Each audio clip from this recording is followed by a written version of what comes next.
What's going on, everyone? Welcome to the Season Gaming Bitcast episode 275. I am your host, Ainsley Bowden, and we have quite a bit to talk about today, actually. We're going to be going over what's coming up in this next week, which is wild, how many things are going on in the gaming sphere this upcoming week. So we're talking about Fortnite, Halo, Call of Duty, the Game Awards, and a lot more. We've got a couple things to talk about with our Game Awards bet. We've got a special episode that we want to talk about coming up later this year. We also have TV trailers. We have PlayStation stealing stuff from people, apparently. And we're going to talk about the remake and remaster conversation. That's kind of the modern state of the industry with a lot of games. So we want to touch on that as well. So it should be a good show. Joined as always by two of the three amigos. We are missing Mr. Rodriguez today. He had actually planned to be on, but he Travis, he actually got sick last night. So he messaged this morning and just wish him well, please. We have no reason to believe his sickness is at all related to the Iowa Hawkeyes football performance. Just to be clear. He's used to losers in his sports team, so I doubt it was that, honestly. I think he just went surfing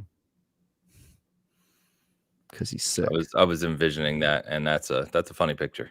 That would be, yeah, that is kind of funny, actually. Yeah. Although you never know, some of those people you wouldn't expect, and then they like do it, and you're like, oh damn, I wouldn't have thought they could. You know what I mean? Like there's sometimes where you can tell somebody surfs, but then sometimes you're just like, damn, I would never have guessed. It's crazy. Anyway, joined by two of the three amigos. I'll start with Mr. Blue himself. How we doing, Mr. Hogue? Congrats, sir. I am doing all right. Obviously, the Michigan Wolverines are the 3-time consecutive Big Ten football champions, which is pretty exciting. As for the chat asking me about my computer, if you did watch my channel, my computer had a motherboard failure, and I've been trying to figure out a way to stream with new computers. I worked all weekend, basically, to figure out how to even get to this point with the camera working. I think everything will be fine today. There's no reason to believe there will be any issues, but cross your fingers that I don't just explode into a ball of fire in the corner or otherwise take the whole show down with me. But I think we're good. All right. Yeah, good to hear it. I said, if you didn't know any better, you wouldn't know.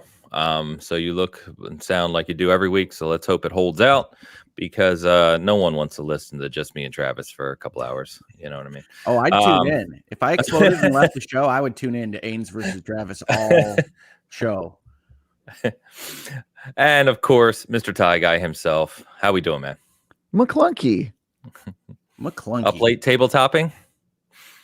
Yeah, that's right. I was table topping last night. It was a good session. Some good sessions go long, and everybody just wants to stay at the table until it's properly done. And that's what we did yesterday, leading to our 15-hour RPG session. I just have an image of the mom from Stranger Things calling down to the basement to tell you guys to wrap it up. Yeah.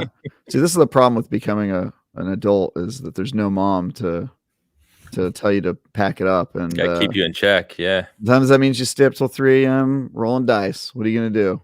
What are you going to do? Hey, I'm sure it was a good time.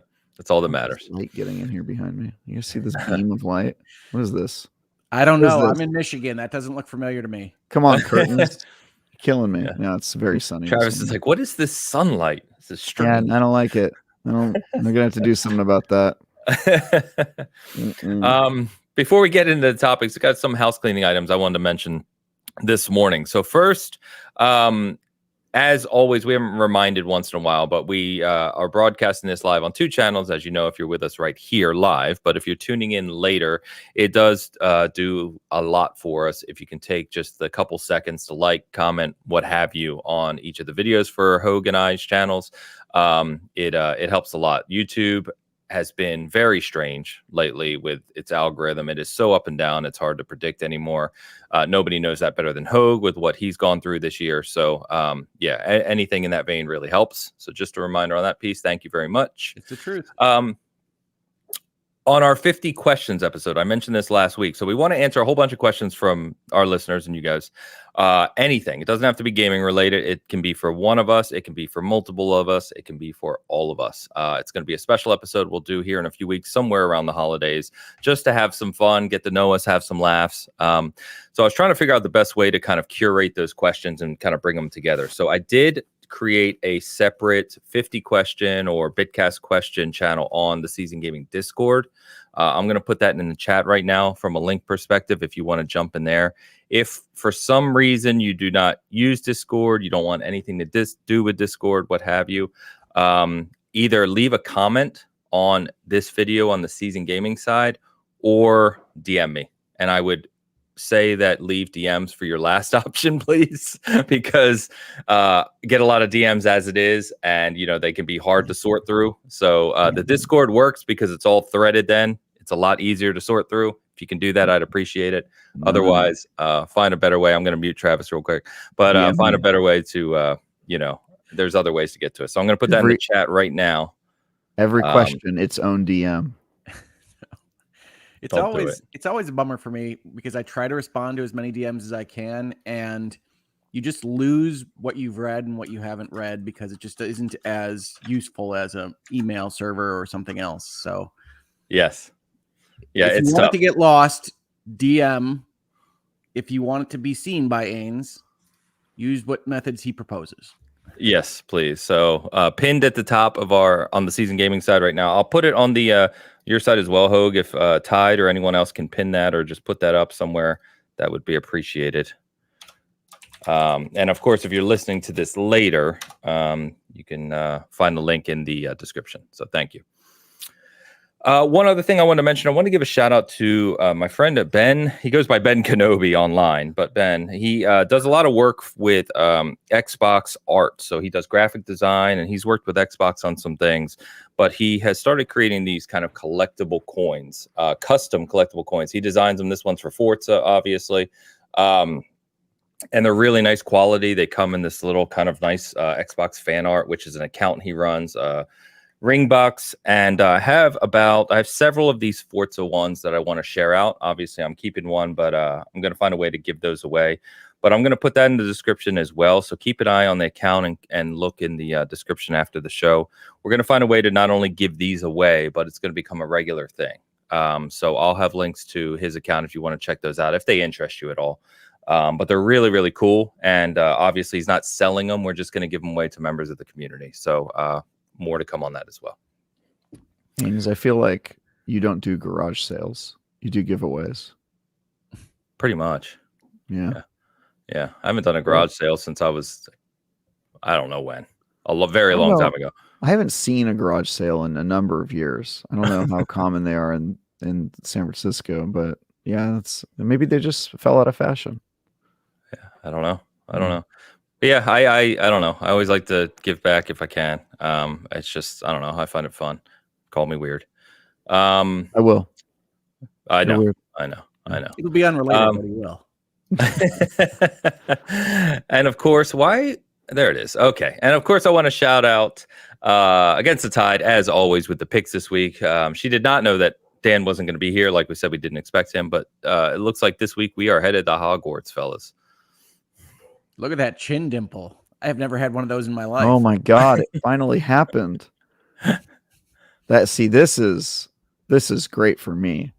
Like that's who if you Hollywood casted me as a movie and I was much more attractive than I actually am, that is what I'd look like. Look at that Chad. Oh, that's Slytherin. Dude, and I'm in Slytherin. They know me, dude. God dude, dang. I don't even know the houses. So you Slytherin, I think, is Red Hufflepuff? No, you're Gryffindor. You're Gryffindor, but I don't know why they Gryffindor. made you. I don't know why they made you look that way. You look well. I look dude. like Ken, so I'm gonna be on the streets fighting. No, you look like you're not in Hogwarts. You look like you're in the American school for wizardry. Like that is. Ains is in the anime translation of Hogwarts. Yeah, dude, that's pretty bad. They must have seen the episode with you and Resident Evil outfit. Well, that's what Tide said. She said she took the picture of me with the wig on and loaded it into the AI, so that's why it came out that way. Well, she had no choice because if you were in high school, you would have to have hair. I don't think there's many bald people in high school, but that makes sense. Dan, they just went for it. Teacher at Hufflepuff. Yeah, he looks like a teacher. I appreciate that he's got the smolder going there. A little look, like those people who have the look on their face like they're constantly trying to look good for the ladies. That's what he looks like. It's like, dude, let it go. Like just let your face smile, man. This isn't natural. And then I feel Hogue, I like don't know. Hogue, you just got drip, dude. I get it now.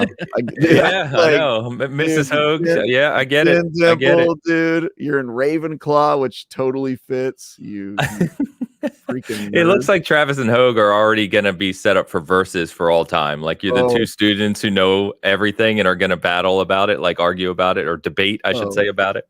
For sure. It looks like we're going to be best friends until I kill Hogue in a duel. You know what I mean? We're going to be BFFs for sure in school. And honestly, I don't know which of us is going to get the ladies more. I mean, he's more classically handsome, but I'm definitely getting all the ladies who like a nerd. You know what I mean? Like, I don't know, dude. I'm very happy with the AI today. This is pretty good. They think I look like that. Damn, dude. Those are good. Oh my God. It's good stuff as always, Ty. Thank you so much. Beautiful. Okay. Well, I miss my all old right. I'll send you that pic so you can save it and make it your profile picture. I just put it over the I don't need to see my 7 a.m. lack of sleep face right now. Man. All right. And then of course we got a couple early super chats. Googleman was here first thing. He's back regaining his title. €5 super chat. I'm all for remakes when they're done well and timed right. How many Final Fantasy VIIs are there at this point? Not sure about cookies with nuts. The answer is that was a sharp turn there, Google. I like it. 1 3/4 Final Fantasy VIIs right now. But if you're thinking of like the rest of the spin-offs, there is of course the Dirge of Cerberus and Crisis Core and a movie and things like that. There's a mobile game tie-in, wasn't there? Ever Crisis. Yes, they like the word crisis. Always a crisis. Yeah. But yeah, Final Fantasy VII Rebirth is going to be awesome. So yes, I think certainly when we talk about remakes and remasters, which we'll do later in this episode, we'll bring this back up. Yeah. But I think 25 plus years is enough to get a technological difference in your video games. Yeah. Yeah, we'll gonna be talking about that a little later in the show, but yeah, we'll bring this back up, Google. As for cookies with nuts, I don't know, where are you guys? I love nuts in my cookies. Walnut chocolate chip is awesome. I bet you do. Yeah, no, nuts are rule. I have no aversion to them. Yeah, I have. I don't know. I couldn't pick a favorite cookie. Maybe sugar cookie, peanut butter. I don't know. What's your favorite cookie? There's a question. Sugar cookies are too simple. Yeah. You need dude, that's so one note, man. Textures. Yeah. Sugar cookie is the answer I would expect to hear from somebody who likes candy corn, honestly. That's just such a bad choice, dude. Okay, go on.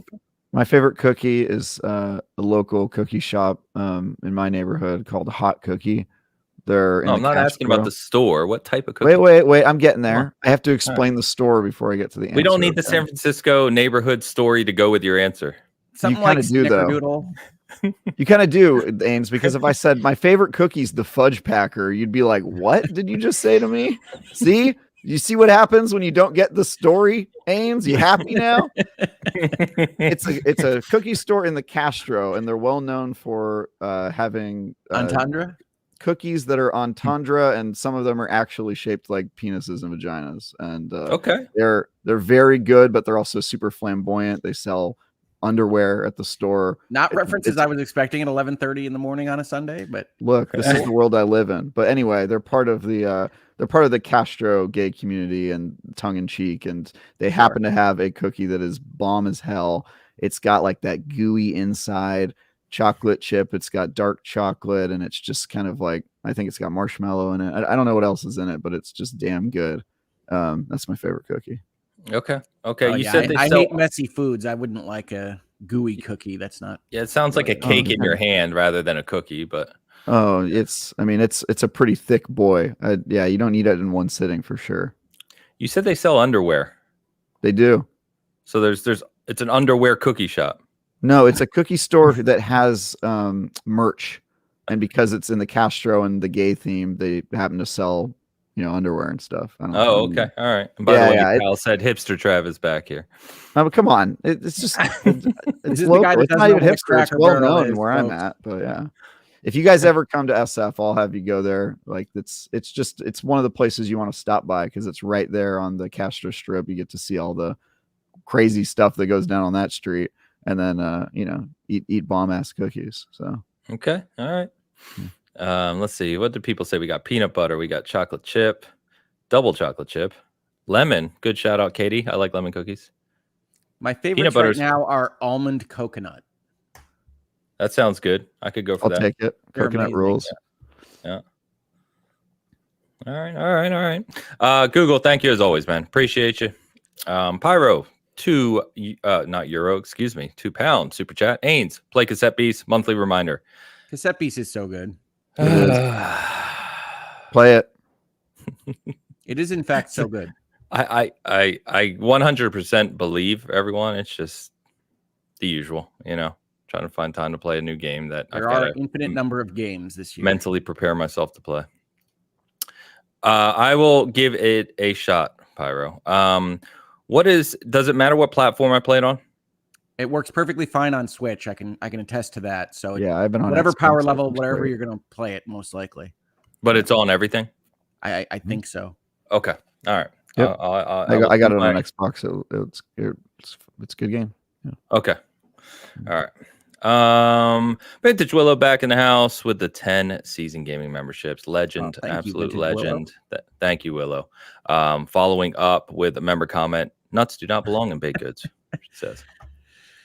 Well, that's a pretty popular opinion, honestly. Really? Yeah. It's like if you're having a baked good with sugar and icing and whatever else goes into your baked good, keep the one healthy aspect away from it. Man, you don't have to have icing on a baked good. I don't love nuts and icing, but I do think walnut chocolate chip cookies are the best. Fair enough. Yeah, I would say, like, if you don't have anything to break up the chocolate chip or whatever it is you're eating, like, your options are pretty limited. Like, it's a nice little savory bite to put in, but what do I know? I don't know anything about cookies. I don't know. One of these times we're going to run an episode that we don't immediately become Foodcast. Yeah, Foodcast. Sure. Yep. Thank you. Hey, to be fair, we never introduce these items. That's always the community. Yeah, Google did this to us today. That's what Googleman does. He throws. Honestly, we should not talk about this stuff when Dan isn't here. Like, I feel like it's us talking about law stuff when Hoag's not on the podcast. Just like, dude, Dan's gonna have the strongest opinions. He's gonna fight us all about things that we say. He's gonna make fun of me for liking the fudge packer. Like, what are we doing talking about this stuff? We have no business. True. This is true. We'll ask next week when Dan's back, and he will go on a rant about it, I'm sure.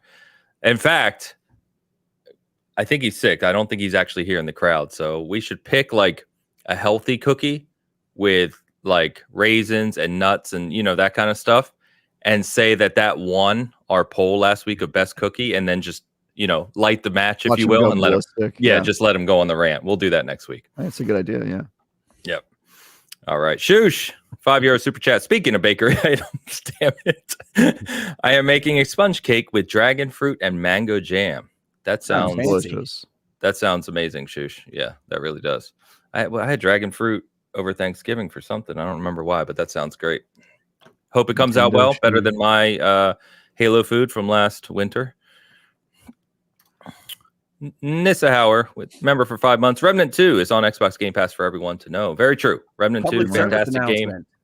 I was going to ask Travis if he had any idea that this was going to happen, because it just shadow dropped. I was super ready to announce it before they accidentally leaked it themselves the night before. Yeah, had an article ready and everything.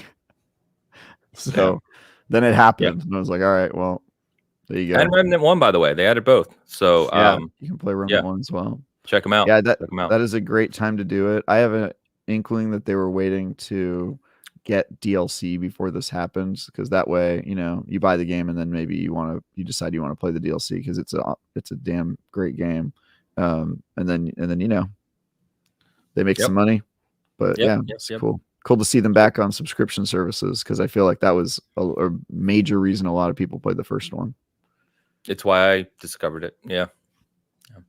It makes a lot of sense. And I thought the same thing, Travis, was as soon as I saw the drop, I said, oh, they just released an expansion, didn't they? That makes sense. Yep. Exactly. Yep. Thank you, Nissa. Mr. Forte, good to see you, man. $4.99 super chat. Hail to 3 victors, friends. Hoag, our Wolverines getting another shot at the Natty. Go blue. Go blue. There you go. Forte, hope you're doing well, my friend. We need to get Forte on here again sometime. Great dude. So I'm excited. thank you. And lastly, Mr. Bizzle. Good morning, all you beautiful gamers. Good morning, Bizzle. Hope you're doing well, brother. Bizzle is one of our SG OGs. He's been with us since the beginning. Awesome. SGOG sounds like a shirt. We literally have a logo on shirts. I have an SGOG shirt. In fact, go ahead and start talking. So we're going to move to what games you've been currently playing. I just like the directive. Go ahead and start talking. Just go ahead and start talking. Take it away. Well, I finally took the leap and got Lords of the Fallen this week on the PlayStation Black Friday sale. Okay. And I am super impressed by the multiple realities kind of trick that they have within the game. It is really Unreal impressive. 5 is pretty cool. Yeah. It's really impressive, and I have enjoyed it quite a lot. In terms of random games that I've been playing, I have taken back up with Remnant 2, which it reminded me it existed really when the news dropped, so that was good. I have been playing Diablo 4, as always. Starfield, because Travis guilted me into it last weekend. Hell yeah. It worked. and Cyberpunk 2077, as well as for the Hogue Notes type stuff, a game called Mail Time. I'm saying it wrong. Mail Time. And a game that I referenced last week that, again, kind of I reminded myself that it existed, which is The Chance of Sinar, which, if you don't know, that game is about kind of translating language and trying to figure out what, I want to say runes, but they're not runes, but alien languages mean by looking at pictures and various things and figuring out what people are saying to you. It's a kind of puzzle game, which I really enjoy. It's got a very dramatic visual style. If you're interested in any of that, check it out. It's available everywhere. And Mail Time is a little bit more specific. You play as like a little mushroom girl who gives mail to various woodland denizens in a small open world environment. But it's perfect for my kids. And so I'm always looking for those kinds of games. And that's what I'm playing, Ains. I hope that was talking enough. I remembered I was about to say we have that logo and I have the shirt, and I know some of our community have the shirt, but I had a mug that's usually behind me. You may never notice, but see, SGOG. So you can get that in our merch store. That's lovely. Plug. But yeah, it's a cool logo. Mail Time, huh? Lords of the Fallen. So I was giving you crap obviously earlier this week to not buy Lords of the Fallen and just keep playing more Elden Ring. He did. In the messages, he said, "Don't buy it. You're still got to go with Elden Ring." And I have to admit, playing Lords of the Fallen, don't do it. Don't do it. I like the look, the trick, and the combat a little bit better than Elden Ring. I've talked about this in this space before, which is that the Elden Ring world and that kind of really super weird vibe that From Software gives, that I know a lot of people love, really isn't my favorite thing. And Lords of the Fallen is a darker version of the original, but it's also still got that kind of chonky boy combat, a little bit more accessible to someone like me, and higher magic. It's all magic that you get to see, and it's another world where you die and you live in the hellscape, and it's all good stuff that's a little bit more accessible and approachable to a guy like me. That doesn't mean that From Software is bad at what they do or that Elden Ring isn't awesome. I'm just really enjoying Lords of the Fallen. It's meeting me where I live. Cool. Yeah, a little bit easier, to be honest. I think it's on the easier end of the Souls game spectrum, but maybe Travis can correct me. Well, and I think they've made it easier with updates.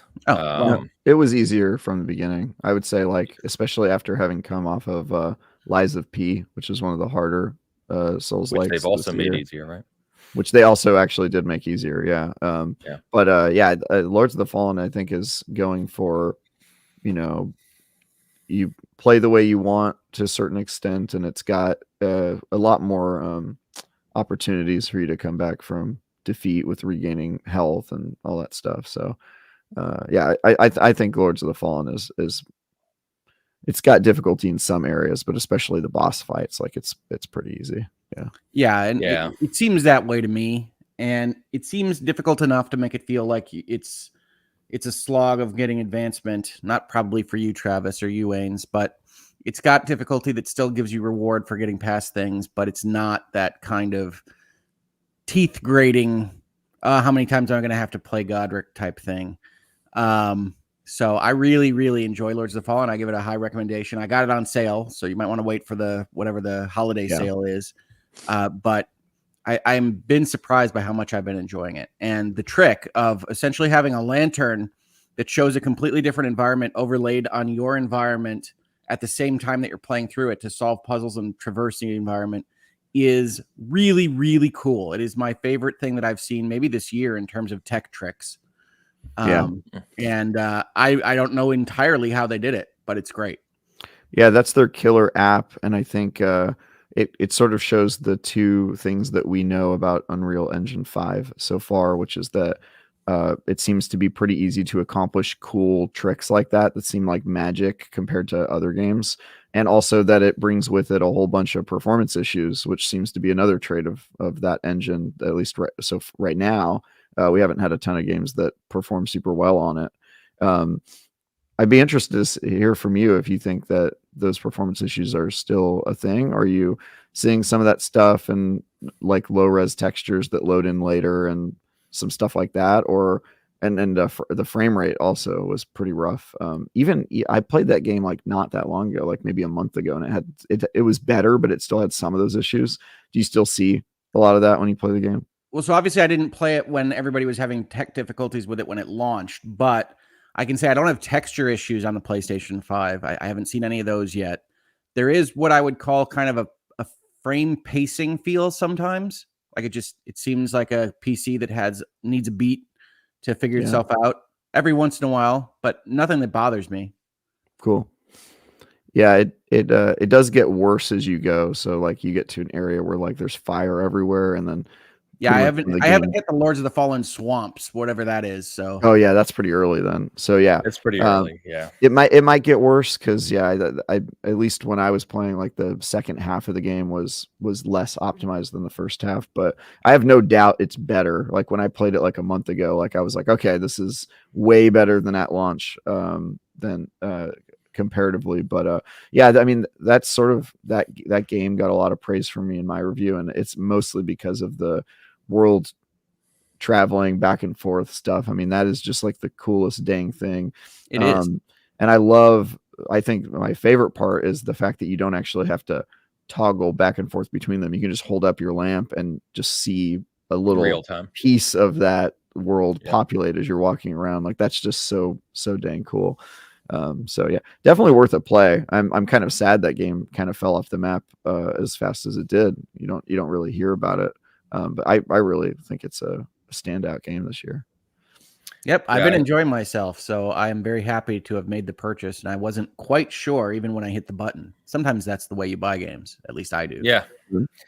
Yeah. It's another one I need to get back to. The update they did, I want to say maybe 2 weeks ago-ish, really helped on the performance side. I played it once since then, and it was noticeable.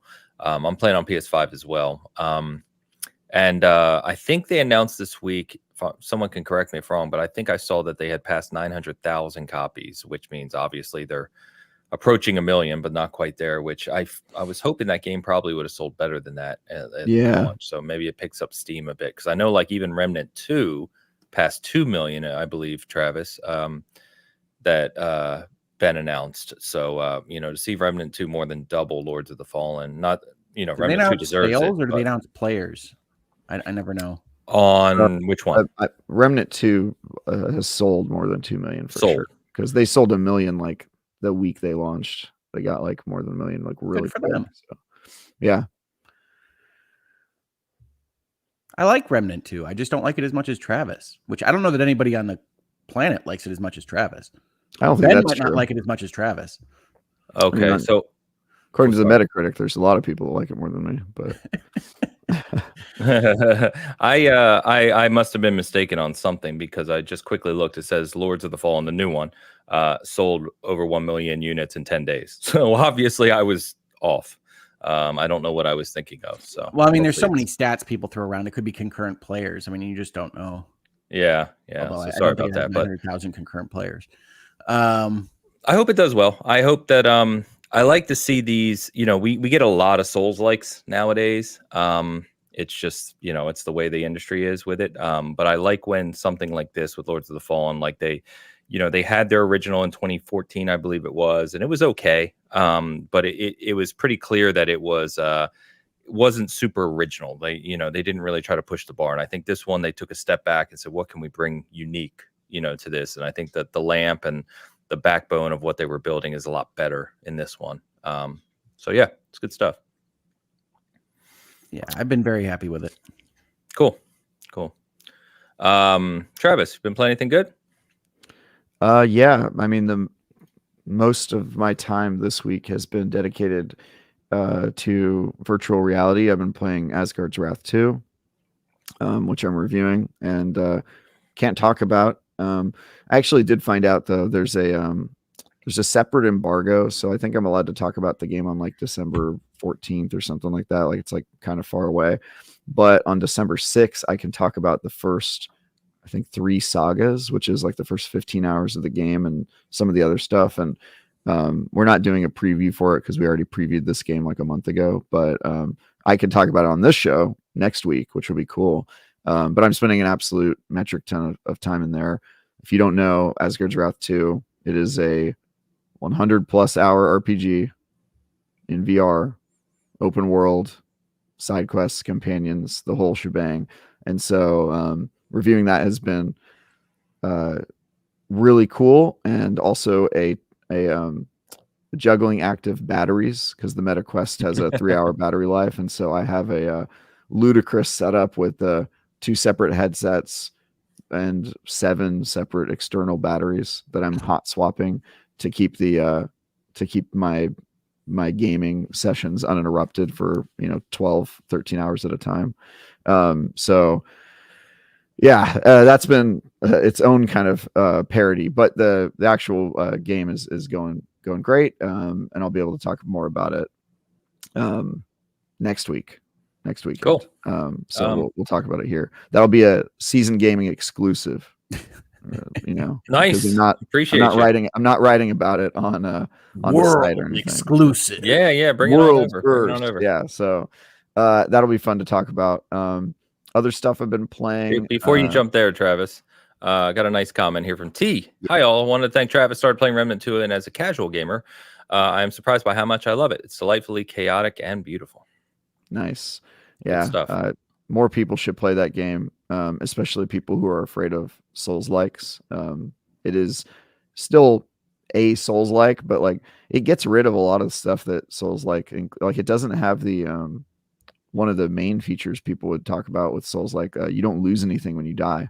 You lose a little bit of progress, but you don't lose like currency and that you have to go recover or face elimination or anything like that. So I would say it's way more approachable. It's also a shooter, which is kind of more approachable. But yeah, it's such a cool game, man. Yeah, it's a good game. To Darth Max, I'm going to be starting Remnant 2 in a few hours. I'm so excited. Remnant 1 was great. The only issue I was playing solo is brutal 0 revive. So which Remnant 2 solves if you use the class with the dog, of course. So yep, Remnant 2 has lots of options for playing alone, and just in general, I would say is like its rules are more clear, which makes it feel more forgiving. It's not that it's necessarily easier, but there's definitely more difficulty options. Like you can make the game easy if you want, which is cool. So great game. Other games I played, I beat Talos Principle 2, I think right after the show yesterday. I got like the secret endings and the extra gold puzzles and all that stuff done. Super cool game. Highly recommend it. Ending is worth it. I have very few criticisms about that game because it just does the thing that it is good at so well. It does the puzzles like amazingly well. Gives lots of room for you to run around and find some of the secret stuff and understand the world a little bit better. The RPG part of it and the decisions you make and the relationships you can build with the characters is really dang cool. I probably should have spent more time on it. I ran by my robots a bunch of times just to get to the next puzzle. Sometimes you just get on a heater. You don't want to stop to talk to somebody. But yeah, and really my only complaint is there's one a pretty major secret cutscene that you unlock, and in order to get it, you have to do these optional things that most of them aren't very exciting, and they require you to run around the woods a lot, running around the woods looking for secrets, which isn't the most fun in the world, but I did get them all. I got pretty much all the secrets in that game, which was super cool. Nice. I don't think I'll play it again. I was thinking, like, is there replayability to this one? You can certainly start it over, but with all the puzzles having been solved and me having like an understanding of how they work, I think that challenge would be gone, and I don't know if it's worth. I feel like I got the best ending, frankly. I got the one that I wanted, so super cool game. You just have to wait till you forget. Yeah, I guess that's true. Wait a little bit and play it again. Although I did that with Talos Principle 1. I played it a second time, and I was like, yeah, I remember all these. I don't know why. I was just like, yeah, more or less, like, because there's certain things that stick with you where you have like a breakthrough moment. And you're like, oh, and for some reason, I just remembered all those like major breakthroughs, and so it just didn't have the same kind of logic and trick loop. But yeah, what else did I play this week? I played games all week. I'm sure what else did I do? Isn't that fun when you sit here on Sunday and you're like, wait, what did I do with my life? Yeah. I got a nice comment here while you're thinking of that, Travis, from South Florida Thrifter. Not my subject of interest, but popping in to say, good to see you, Hoglaw. You're an inspiration for real. Oh, I think that's too nice, but I really appreciate it. So thank you so much, South Florida Thrifter. I agree. It is too nice. Be meaner. Yeah, be meaner. Travis will take care of this problem for you. We determined Hogue has it too easy here. You know what I mean? So that's right. I forgot about that. That's right. Yeah. And by the way, South Florida Thrifter, you don't have to love gaming. You're welcome to hang out with us. Stay a while. Oh, here we go. Here we go. Okay, I just remember I pulled up I played games. Playing this game, Crime Boss Rockay City. Yes. How did I forget? Yeah. How could you forget? Preface it. Yeah. So for those who don't know, if you're just catching us, if you're just joining us this evening, we had a gentleman's wager about what would be nominated Game of the Year. Even with low expectations built into our predictions, they deemed themselves even lower in our estimation than we had possibly expected, and that led to me losing, which means that I have to play the bad game of the panel's choice. The panel discussed it, and they decided that I should have to play the game called Crime Boss Rockay City, a game that has more celebrities in it than any other amount of time was spent on any element of the game. More celebrities than game design? More celebrities than game is how I would describe it, for sure. I was extremely surprised upon booting this game up to discover that it is a roguelike game where you have to replay the same levels over and over again and start the story over if your protagonist dies, which is odd, and also requires you to then recruit members that you play as your avatar instead so that your main character doesn't die to keep him alive. And then when they die, you have to replay through the same story beats. Basically, what I discovered from this game is that it's kind of first of all, it's a roguelike, which is a really weird choice, like super weird. It doesn't really make any sense with the way the game works. And then secondly, it is a Payday clone. Like, if you know what Payday is, it's like you point on the map, you select a job, you run in and you complete some sort of like heist, and then you leave. This is like that, except for you pick a random petty crime, like breaking into a gas station and stealing its cash register money. and then you go and you do that, and it takes like 25 seconds, and then the mission's over. And the maps are basically just like, if you do the gas station mission, the map is just a small gas station. If you try to go even 2 feet away from the gas station, you just are not allowed. They're like, nope, can't go that way. And so it's like the smallest maps ever imagined, the smallest jobs ever, terrible AI. Like, the shooting mechanics are just predictably just terrible. Like, just basic. They got a pre-built Unreal 4, thing and just threw it out there. And the only thing that is shocking about this game is that it has so many celebrities attached to it. Like, the main guy you talk to is the dude you see here with the baseball bat. the main character is an actor. I don't know if I've seen him in anything. Vanilla Ice and Donald Glover and Danny Trejo and all these people Chuck are Norris. It's still Chuck Danny Norris. Glover, not Donald Glover. Sorry, Danny Glover, not Donald Danny Glover. And Should of know course, that. Vanilla Ice. Vanilla Ice is in there, and then Chuck Norris plays like the cop that's hunting you down the whole time. So occasionally you'll have to do missions against him. I'm probably going to play more of this game to my everlasting shame. I don't understand how this game got made, or I honestly just think they probably thought people would just buy it because it has a bunch of celebrities on it, but it is a pretty horrible shell of a game. And it's also got DLC, which I now That I spent $40 on for you. Yeah, I ain't So spent hold $40 on. on it. Wait, Yeah. we have to go back a step here because Travis has said a couple things. He's going to go back and play more of this, presumably after we have made him, and that it has DLC that he now owns. Yeah. So what happened here, Travis? Well, the reason I'm going to go back and play it is because I know I'm not required to beat it, but I feel an obligation to. I know I finish what I start, and this game is bad, and I want to see how bad it is. What you think about this, Travis? It's a morbid curiosity.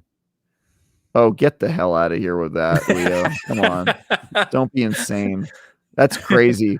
That's coming from somebody who has not played Rocky City. There's no way you played that game and thought, oh yeah, this is better than Or Payday hasn't 3. played Payday. Or hasn't played Payday 3. Don't get me wrong. Payday 3 has had a rough launch, and I said that in my review. I was like, we're in for the usual terrible Starbreeze launch. But that game, when you go on a job, you feel like you're actually committed, like you're doing a full heist. There's multiple ways to approach it. The gunplay is way better.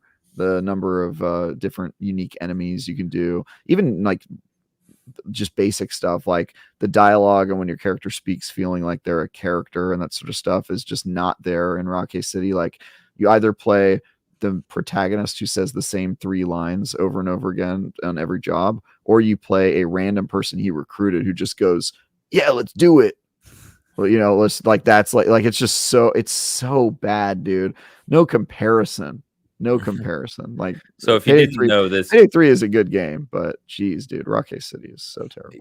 Yeah, if you didn't know, looking at OpenCritic on this game. So the reason we picked this for Travis is we just thought it'd be interesting because if you missed this game, it came out early this year. It's published by 505, who actually published some good games. And it has all these celebrities. It kind of just popped up out of the blue with all these celebrities. But it's rated, its critic average is a 53. IGN gave it a 4.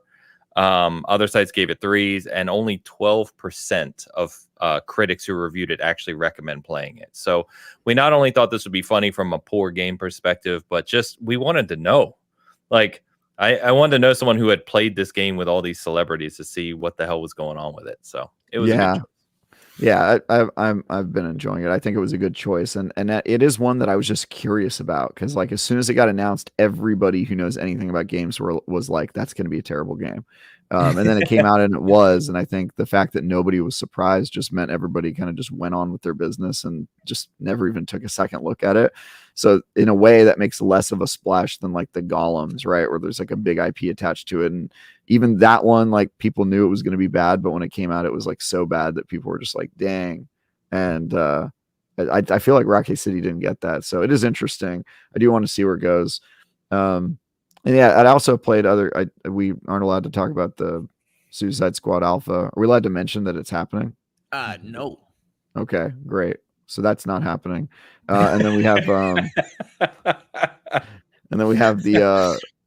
I also played Roller Drome, which is a game I played when it came out, but I never finished it, and I just was in the mood to play a game where you rollerblading and shooting things in slow motion, so I booted that up. It's fun. And then I also started up Sherlock Holmes. Is it Chapter 1? The one where he's a young lad? You know that one? Which is a game I love.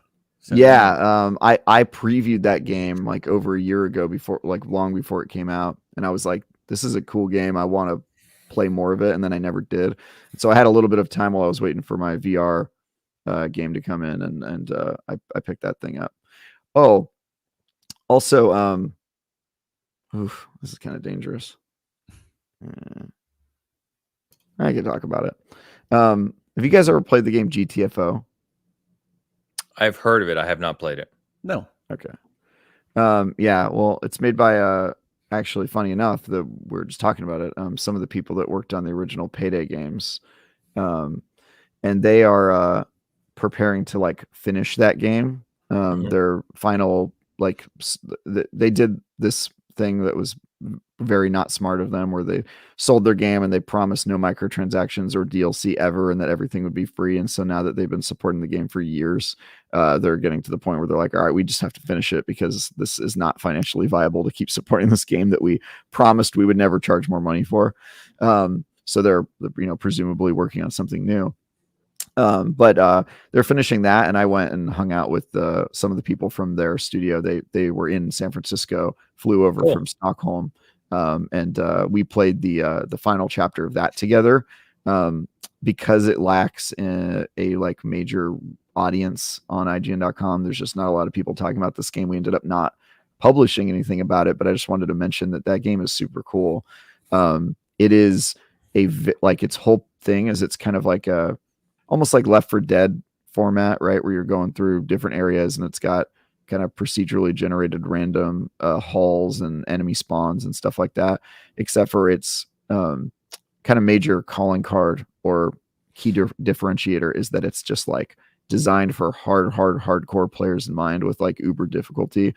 And you have to be in a group of people who are all wearing mics and communicating, because if you don't like time stealth kills and warn each other about waking somebody up and all that stuff, you will just get absolutely obliterated. Every time you open a door that has an alarm on it, you have to spend like minutes setting up turrets and like planning for how you're going to deal with it when everything wakes up and runs at you. And it's such a damn good game. And I don't think I've talked about it on the show because I started playing it in 2020. I think it came out in like its 1.0 Came out in was 2019 in early access. Yeah, so I played it the first time when it entered the 1.0 phase. So we weren't on the show when that game it was in the limelight, but they keep making chapters for it, and it's a really good game made by a really talented team. And I think it kind of gets overlooked because it is so niche, and has it kind of is intentionally like the hardcore shooter audience, which I feel like is a pretty big niche when most shooters go for the largest audience possible. But it is a really cool game, and I kind of forgot it was that good because playing with the devs and some of my my peers in games media was just a lot of fun.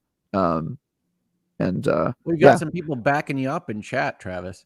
Yeah, awesome. I mean, I feel like there's probably people in this crowd, the SG crowd, since it's an older audience, that would probably really get a kick out of GTFO if you haven't played it yet. And also I have you can't really see it. One sec. But they sent me home with our little plushie of the striker, the monster. Which, by the way, this is the most horrifying plushie I've ever seen. It's got like the body of like a ripped dude. It's all muscular. Its face is just a gross head. But yeah, it was cool, man. And I'm sometimes you go to these preview events and you're not really sure what they're going to show you. And sometimes you leave the event and you immediately know that like your editor is just not going to let you publish anything about it. Because I know GTFO doesn't have a big enough audience for it to become an article. It's just not worth the time, the money that they would have to pay me to write about it. And so I just want to kind of use this as a platform to say that game's good, and I'm really glad that they're finishing it, and I think more people should play it. Yeah, they describe it as extreme cooperative horror shooter.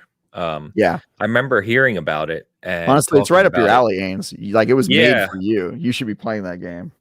I would love it if I could get a group, a dependable group, to play. Four players. They also said cool. So there's no embargo on any of this stuff. There's no embargo about any of the GTFO coverage. So they said that, now that they're officially finishing it, the final thing they want to do is put it on consoles as well, which I know is big for you since a lot of your friends play on consoles. That would be pretty big. I think it would help it increase its audience by a lot, because I feel like it doesn't get enough attention on Steam. And also the early access model, I feel like, makes your game in the long term have like less of a footprint, because people, there's always that crowd that goes, I don't want to play the game yet because it's an early access, and then when it actually comes out, by then it's already old news. I feel like that happened with Grounded. It's like, oh, I don't want to play it, it's not finished yet, and then when it is finished, you're like, well, now it's old. So I think Baldur's Gate is the only one I've seen kind of survive that cycle. Yeah, well, Minecraft did it. Year. Yeah, there's enough examples, but it does happen to some games where it feels like even though they ended up being great games, they get overlooked because of the model they chose. So yeah, its head reminds me of the Langolier, if anyone knows that reference. Yeah, of course, Langoliers, nice. Stephen King novel. Very cool, man. Very cool. I hadn't even thought of that game in a few years. So to your point, so that's pretty cool, though. Yeah, I hope they get more attention. And I'm sorry I can't cover it more. Not yet. Well, you know who got attention that I'm focused on now over your shoulder, Travis, is the Cult of the Lamb. Yeah, Mr. Lamb. They're adding sex. Adding sex to their game seems like an odd choice, and I'm now a little concerned he's too close to Baby Yoda. But yeah, that's true. Yeah, I mean, having played that game, I think sex for sure belongs in it. I mean, it's a cult.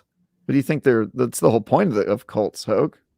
Yeah, and you grow. I mean, call me old school, but where I come back from, in my day, cults had a point. Yeah, where I came from, cults had a point. All right, and that point was socially acceptable orgies. All right. I think they're cults because it maybe not socially acceptable. Cult of the Lamb, but it was a fun game. It's an interesting addition. I'm in favor. Yeah. They also announced their new free update for that game too. Developer, okay. Devolver Digital, is that enough of your slut shaming, Hogue? Well, oh man. Oh, that's gosh. fine. Look, I'm always impressed by people making marketing on social media work. And if you don't know, this all happened because the name of their next DLC is like Secrets of the Flesh or something like that. And the internet did what the internet does and said, oh, okay, we're looking forward to our little cartoon characters sex DLC. And they said something along the lines of, if you give us X amount of likes or X amount of follows, we'll turn it into that. Yeah, they basically said if we reach 300,000 followers, we will add sex to the game. And basically, they did it right. As you said, they blew up. They actually have they're over 500,000 now. So they gained, a few 100,000 followers just from that. Well, and if you follow other indie games like I do on Twitter or elsewise, you see some of them kind of following in the footsteps and joking about adding sex to their game if they can have some more follows. Yeah. I mean, that's how I'm going to announce my OnlyAins account. Same way. So, yeah. Yeah. It's good. Yeah. Get 3 follows, maybe. We'll see. Anyway, let's jump over. So we've got a big week coming up for gaming here. So there's a lot of things that kind of have been announced for this week. And of course, we have the Game Awards as well. So I want to kind of go through here. I kind of go in order of when these things kind of occurred or are happening. So we'll start with Fortnite of all games, which we don't talk a lot about here, despite it being like one of the biggest games in the world. I really like yesterday. Fortnite. Yeah, so yesterday Fortnite had their Big Bang event, which was kind of the introduction into the next chapter of Fortnite, Chapter 5. And I don't really play Fortnite. I don't personally enjoy it that much, but I'm always impressed by what they do, right? You can't kind of deny their innovation in the space and what they kind of put out there and keep their audience engaged. And so if you didn't watch this, basically, I think it was about 13, 14 minutes, and it included the concert kind of theme, if you will, with Eminem. So he was part of it. And then they announced 3 additions to Fortnite coming this week, all unique additions. So they have Lego Fortnite launching on December 7th, what's the date as we sit here? That's Thursday. They have Rocket Racing, which is made by Psyonix, like Rocket League, coming on December 8th, so Friday. And then they have Fortnite Festival, which is like in the theme of Guitar Hero, launching on December 9th, which is Saturday.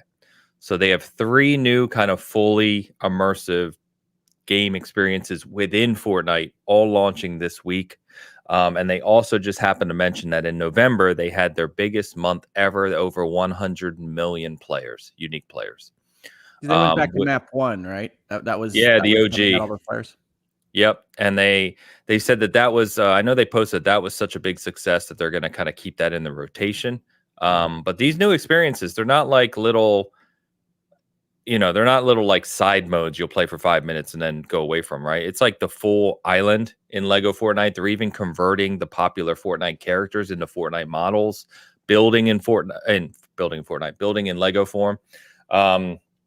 The Fortnite Festival looks really, really cool. I think we've talked about many kind of shows, and people in the industry have talked about Guitar Hero and Rock Band and the memories with those things and those kind of coming back. So I think this is just really, really impressive.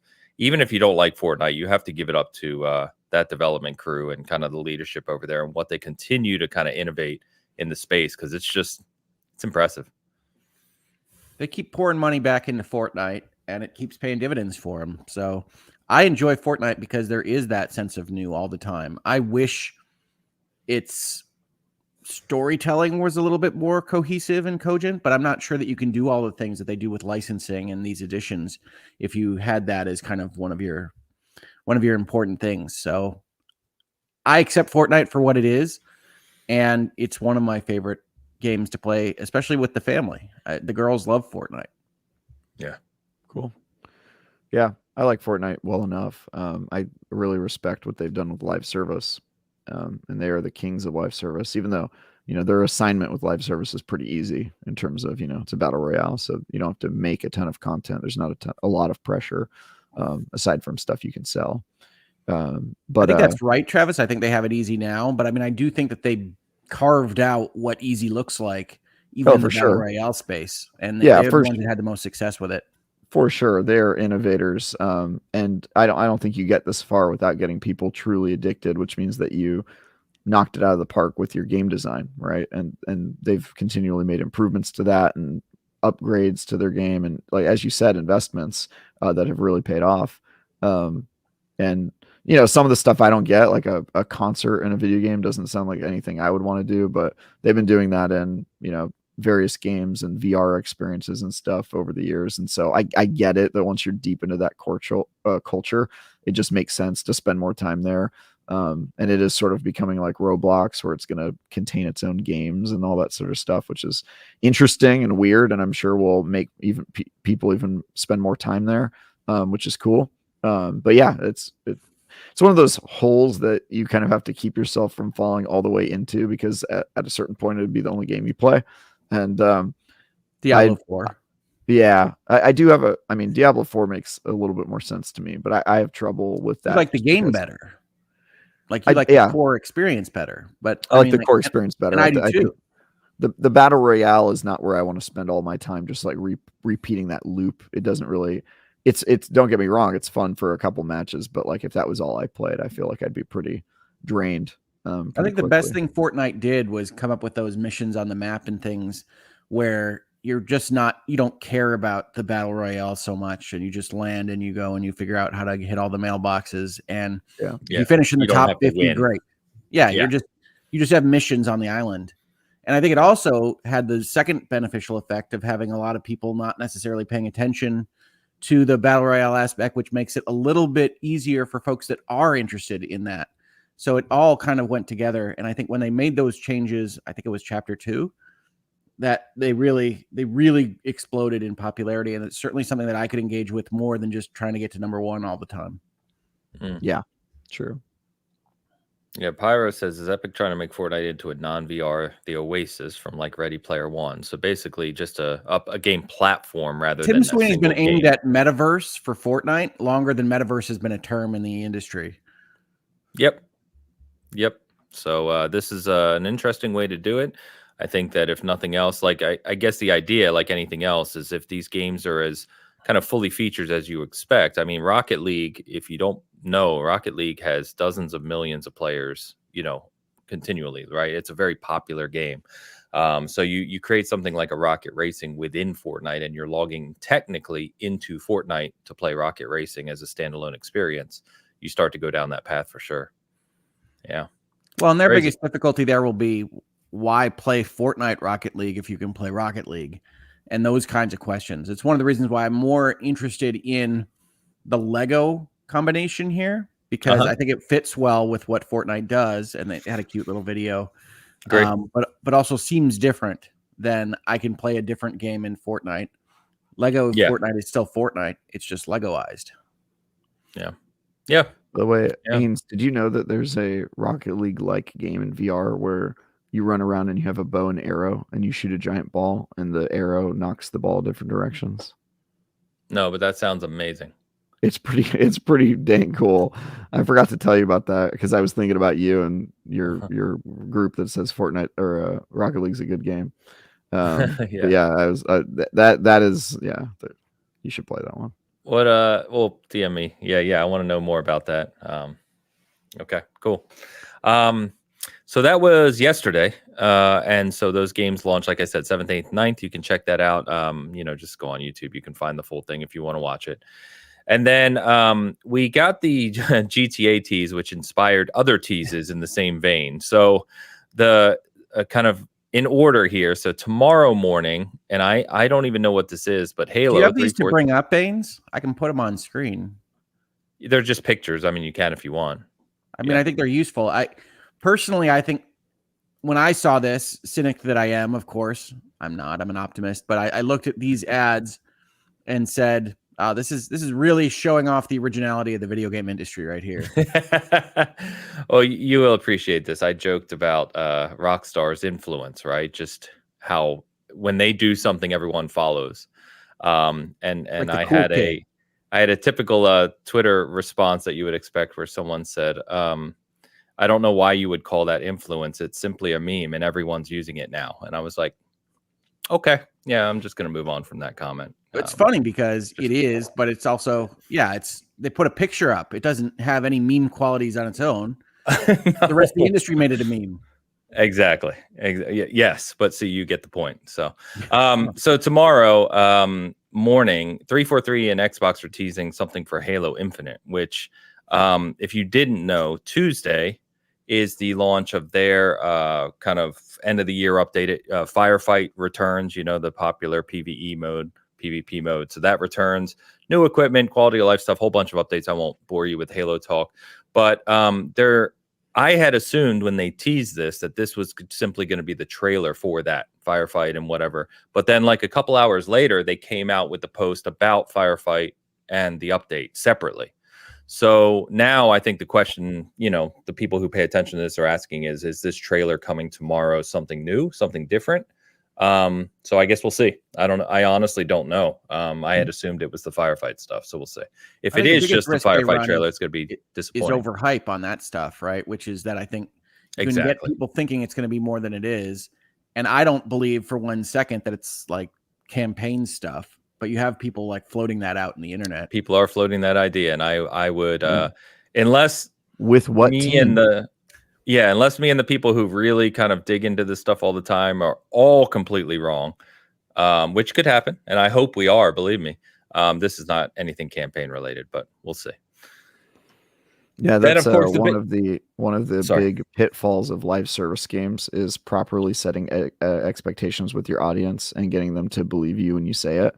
And companies that don't do it often face backlash, even when they do good things for their community, because they didn't properly set expectations. We might have talked about this pitfall before one of our many live service discussions, but I think it's one that some companies really overlook because they assume, if there's hype about the game, that's a good thing, right? We would never want to discourage that. And it's like, no, you need to discourage it. When it comes to live service, you have to, because if every month, every release is below expectations, even if you're doing good things, the audience won't feel good about it. And so you have to be like super clear with your communication with what stuff is going to include, and more importantly, what it's not going to include.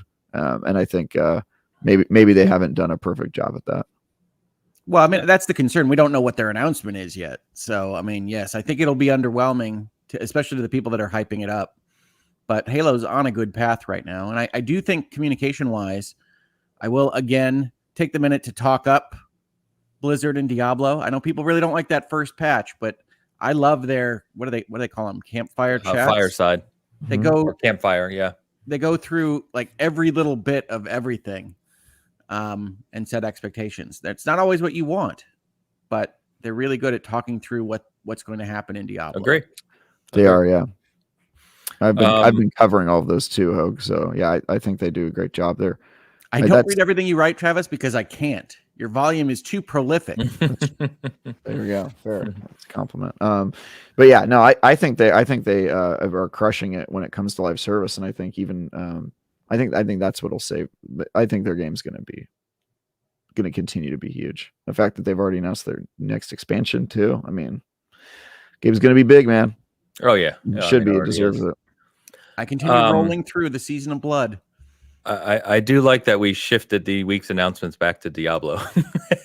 It's my fault. I just like talking about Diablo.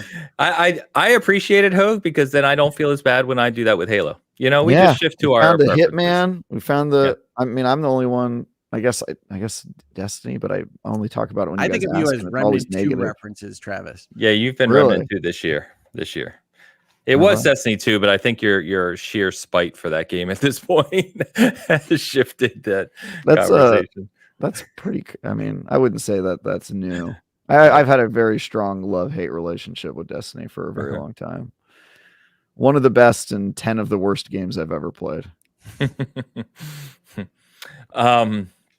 So the next, of course, the monster in the room is GTA. So Tuesday, 9 a.m. Pacific, we get all they've labeled it is the first trailer for whatever the next GTA is. Just a reminder, nowhere officially have they called this GTA 6.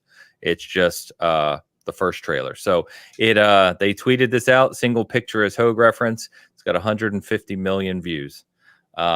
So this is going to probably blow up on Tuesday morning, of course, and be interesting to see what they actually show here. And I think people are going to be disappointed with whatever date, if any, is at the end of the trailer. I don't think I think it'll be a year, and I think that year will have a 5 in it. I don't think we get a date at all. Do you? I think this will just be a highlight. We get a year. Travis says 5103. I say a year. I think it'll show what they need to show, and then at the end it'll just say 2025. Okay. Which again, I always advise just add an increment. Assume 2026 if it just says 2025. Yeah. What do you think, Hogue? We get a year or no, or a date or no? I think we're gonna get one of those currently being worked on notes at the end of the trailer. You know. Okay. Well, we'll obviously talk about that next week. If you missed our show a few weeks ago, we talked a little bit about GTA and what we'd like to see from it. So we'll see. No one really knows what expecting. And pain. Sorry. No. You said your prediction and left it empty, and I said pain. Oh no, my prediction is not pain. No. My prediction is glory. And shut up, old man. My prediction is that it'll be called GTA Vice, and then the V and the I from Vice will change colors, and it'll be 6. That's a pretty good prediction, actually. I like that.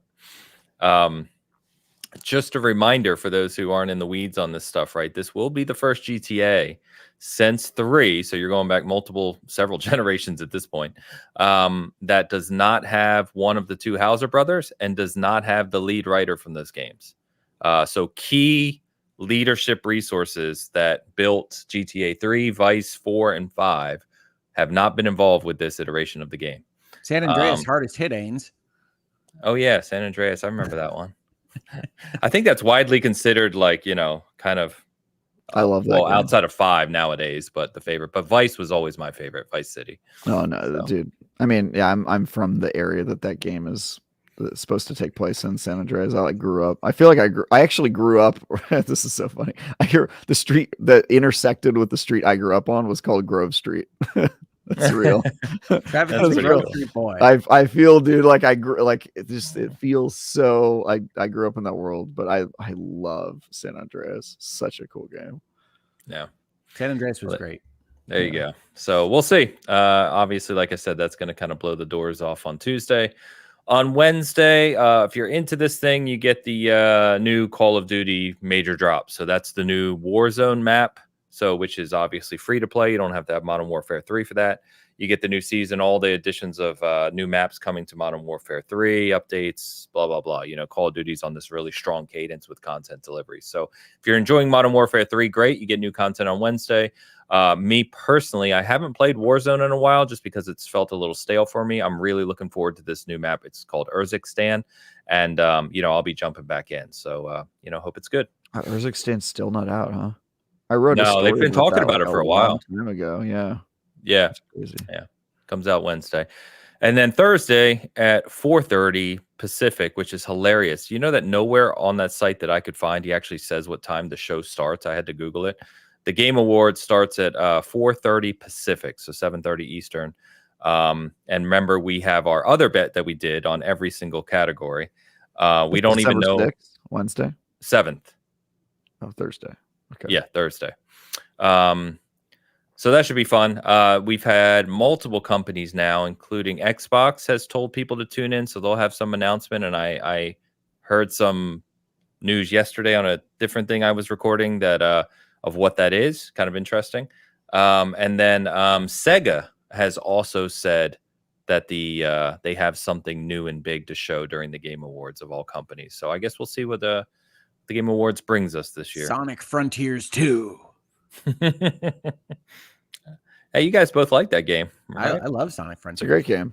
Yeah. Oh, also, somebody in the comments mentioned this, and I want to second it, which is remember, whatever time you think the show starts, it actually starts earlier, and if you log on at 4:30, you will miss awards for the Game Awards show. Remember, because they always do stuff like in a like half hour commercial pre-show. break. They're like, "Here's 8 awards," and you're like, "What?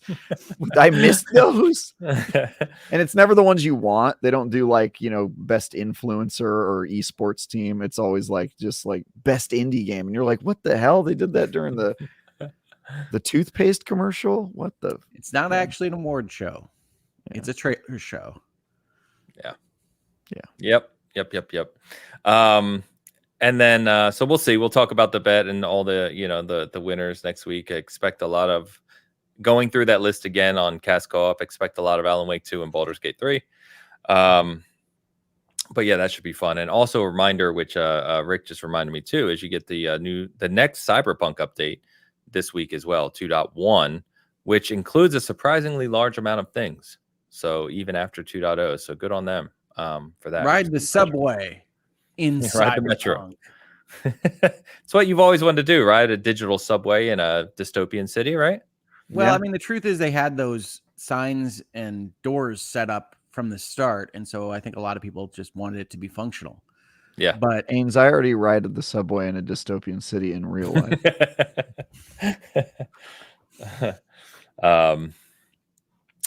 Yeah. So anyway, that's this week, and we'll talk about all those things obviously next Sunday. But definitely an interesting week in terms of game content. And then of course, I'll jump over to this really quick since we're on it. Is we got 2 trailers for TV shows, gaming TV shows, yesterday actually. So I'll start with Fallout, which is going to be on Prime. So it's Amazon funded show from Jonathan Nolan. The people that brought you The Boys in 2-day shipping in a nice little joke. That was such a weird thing, yeah. Trailer. But Jonathan Nolan, who did Westworld, of course. And perhaps more usefully, person of interest, based on at least the casting of Fallout. This guy. What? I mean, that he's right. He is right, I know. He's going back to the well of actors. That's I like Michael Emerson, but it's like, oh my God, all right.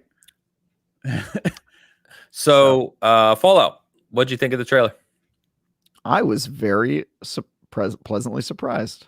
Yeah, I had very positive vibes from the trailer.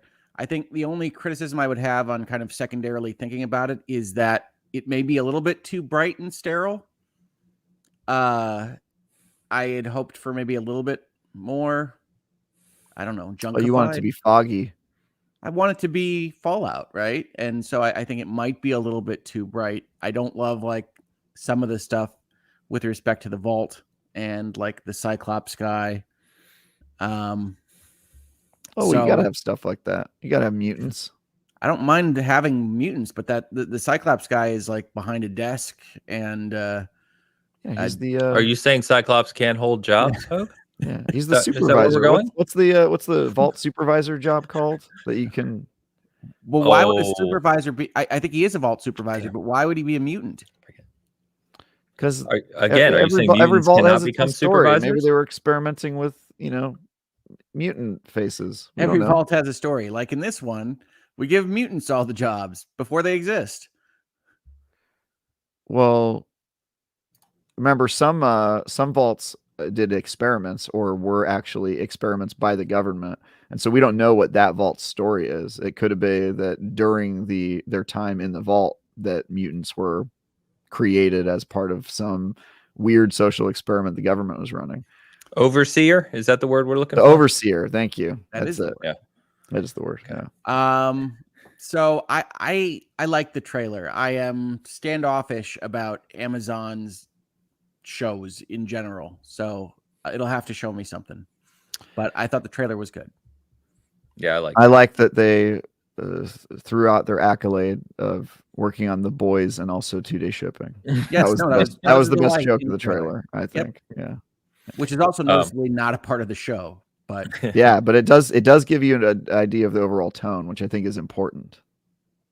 Yeah, as I watched it, and you get the references right away, obviously from the games, but then it kind of went, to Hoag's point, it went goofy. And I told my wife, because we usually watch it, she's like, this looks all over the place. And I said, well, that's kind of Fallout, honestly. Like, I like that they have some of the goofy stuff in the trailer, because the show does have that post-apocalyptic, everything's dead and bad, yet whimsical tone to it at times. So, yeah, I like the trailer.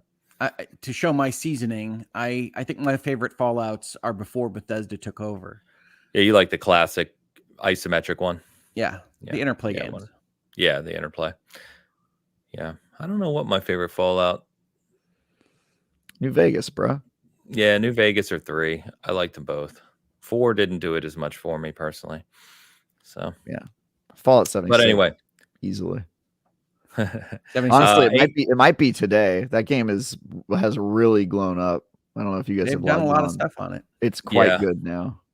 Yeah, I wouldn't mind actually going into that sometime soon. And they just announced their Atlantic City edition too. I saw the trailer for that.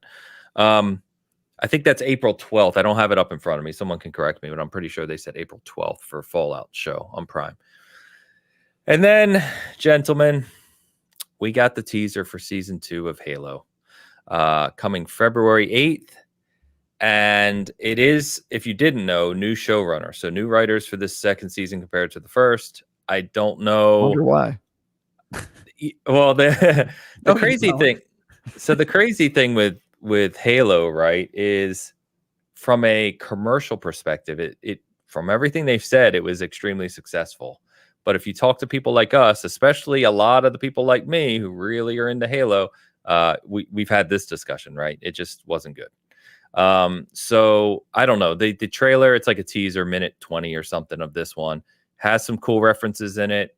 Looks like it could be building better than season 1. But it's definitely a wait and see for me. I'm excited to watch it, but God, please be better than season 1. I've had some luck this year with showrunner changes. So I really liked Loki season 2 with a new showrunner. I really liked Picard season 3 with a new showrunner. So I'm willing to give it a try, but I couldn't last through even all of season 1 in Halo. So okay. Here's my personal take on this. When I first started watching season 1, like Hoag, I felt like I wasn't going to get through it, and I stopped watching it for a while. But then somebody told me about one of the later episodes, and it was so bad that I said, okay, well, I have to see that. And so I picked up where I left off. I started watching it, and indeed, in the second half of season 1, it was so bad that suddenly my interest was renewed. I will only be interested in season 2 if they can keep up that level of horrible. If they are as bad or worse, which I will accept, than season 1, you can count me in. But if they go for it all in the other direction of quality or ill-advised in, maybe making Master Chief wear shorts or something, if they bring us back to the days where he was fully clothed, I'm out. All right. This isn't what the fans who got you this far. Look, Hoag says you dance with the one who brung you. Okay. And the one who brung you here was a whole bunch of fans who wanted to see Master Cheeks butt naked, crying, overly emotional, and causing genocides of various planets by having sex with spies and making Cortana watch. This is what got you here, okay? And so stick to your guns, be brave, okay? And don't try to do any of that writing shit. I don't want to hear it, okay? Apologies for talking over you, Travis. That's my fault. I do want to say I agree with Travis in that I think there's always a risk of if you're pleasantly bad at something that you try to improve and you wind up in like the pit of mediocrity. Like every CW show that's canceled is in this kind of like, I don't remember what happened. Like you just got a Men in Black laser pointed at you. That is a risk if you try to improve from what I had experienced in Halo to begin with. And I do think, Ains, that Paramount was somewhat happy with Halo when it launched. It was one of the first game adaptations of last year. But by the time Last of Us comes out and they realize that they really didn't do very well, I think all of that changes in terms of what's happening with respect to their shows. Now, all these streaming services have money problems. All of them have issues with content delivery. And who knows whether they'll be happy with what happens in Halo Season 2. But I got to believe they're going to go a different direction, Travis. So apologies there. Well, I'm holding out hope because I believe in this team. You know, nobody believed in them in Season 1. And they showed up for the fans that want something terrible. And I think I mean, call me crazy, but I have a little bit of hope that they won't forget the little man, right? that watched this comedy grow into its own.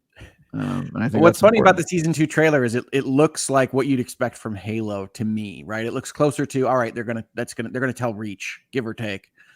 And that's what I think everybody expected. Nobody expected Season 1. I expect Reach around. That's what I want. Okay? I want the fall of that. If that's the name of the episode where they cover Reach, I will be right there with you, Travis. That'll be a choice. Thank you. I'm into it, guys. This is what we need. What's funny is I have no comment. I really like. I have no comment from me. I've been hurt already. I've been hurt enough. How are we gonna traumatize Cortana this season? What are we gonna make her see? if you look, they show Cortana real briefly in this one, and she looks different. Yeah. So like, yeah, I mean that is in line with the tradition of Halo, though. Her looking different every single, yeah. Well, that's more due to the technology. Like she, looked better and better, I guess, as time went on. Brand new actress. No, they changed. She comments on it in the book. She says that like she changes her appearance and that she appears as a naked woman because she thinks that she finds it unsettles the people she's working with, and she likes that. All of the AI appear as what they appear like for a reason. They have like personality quirks. So, but yeah, I hope we make Court. What are we gonna make her watch this time? Maybe Arbiter, gets into it with a brute. Maybe we could show her that, make her watch that.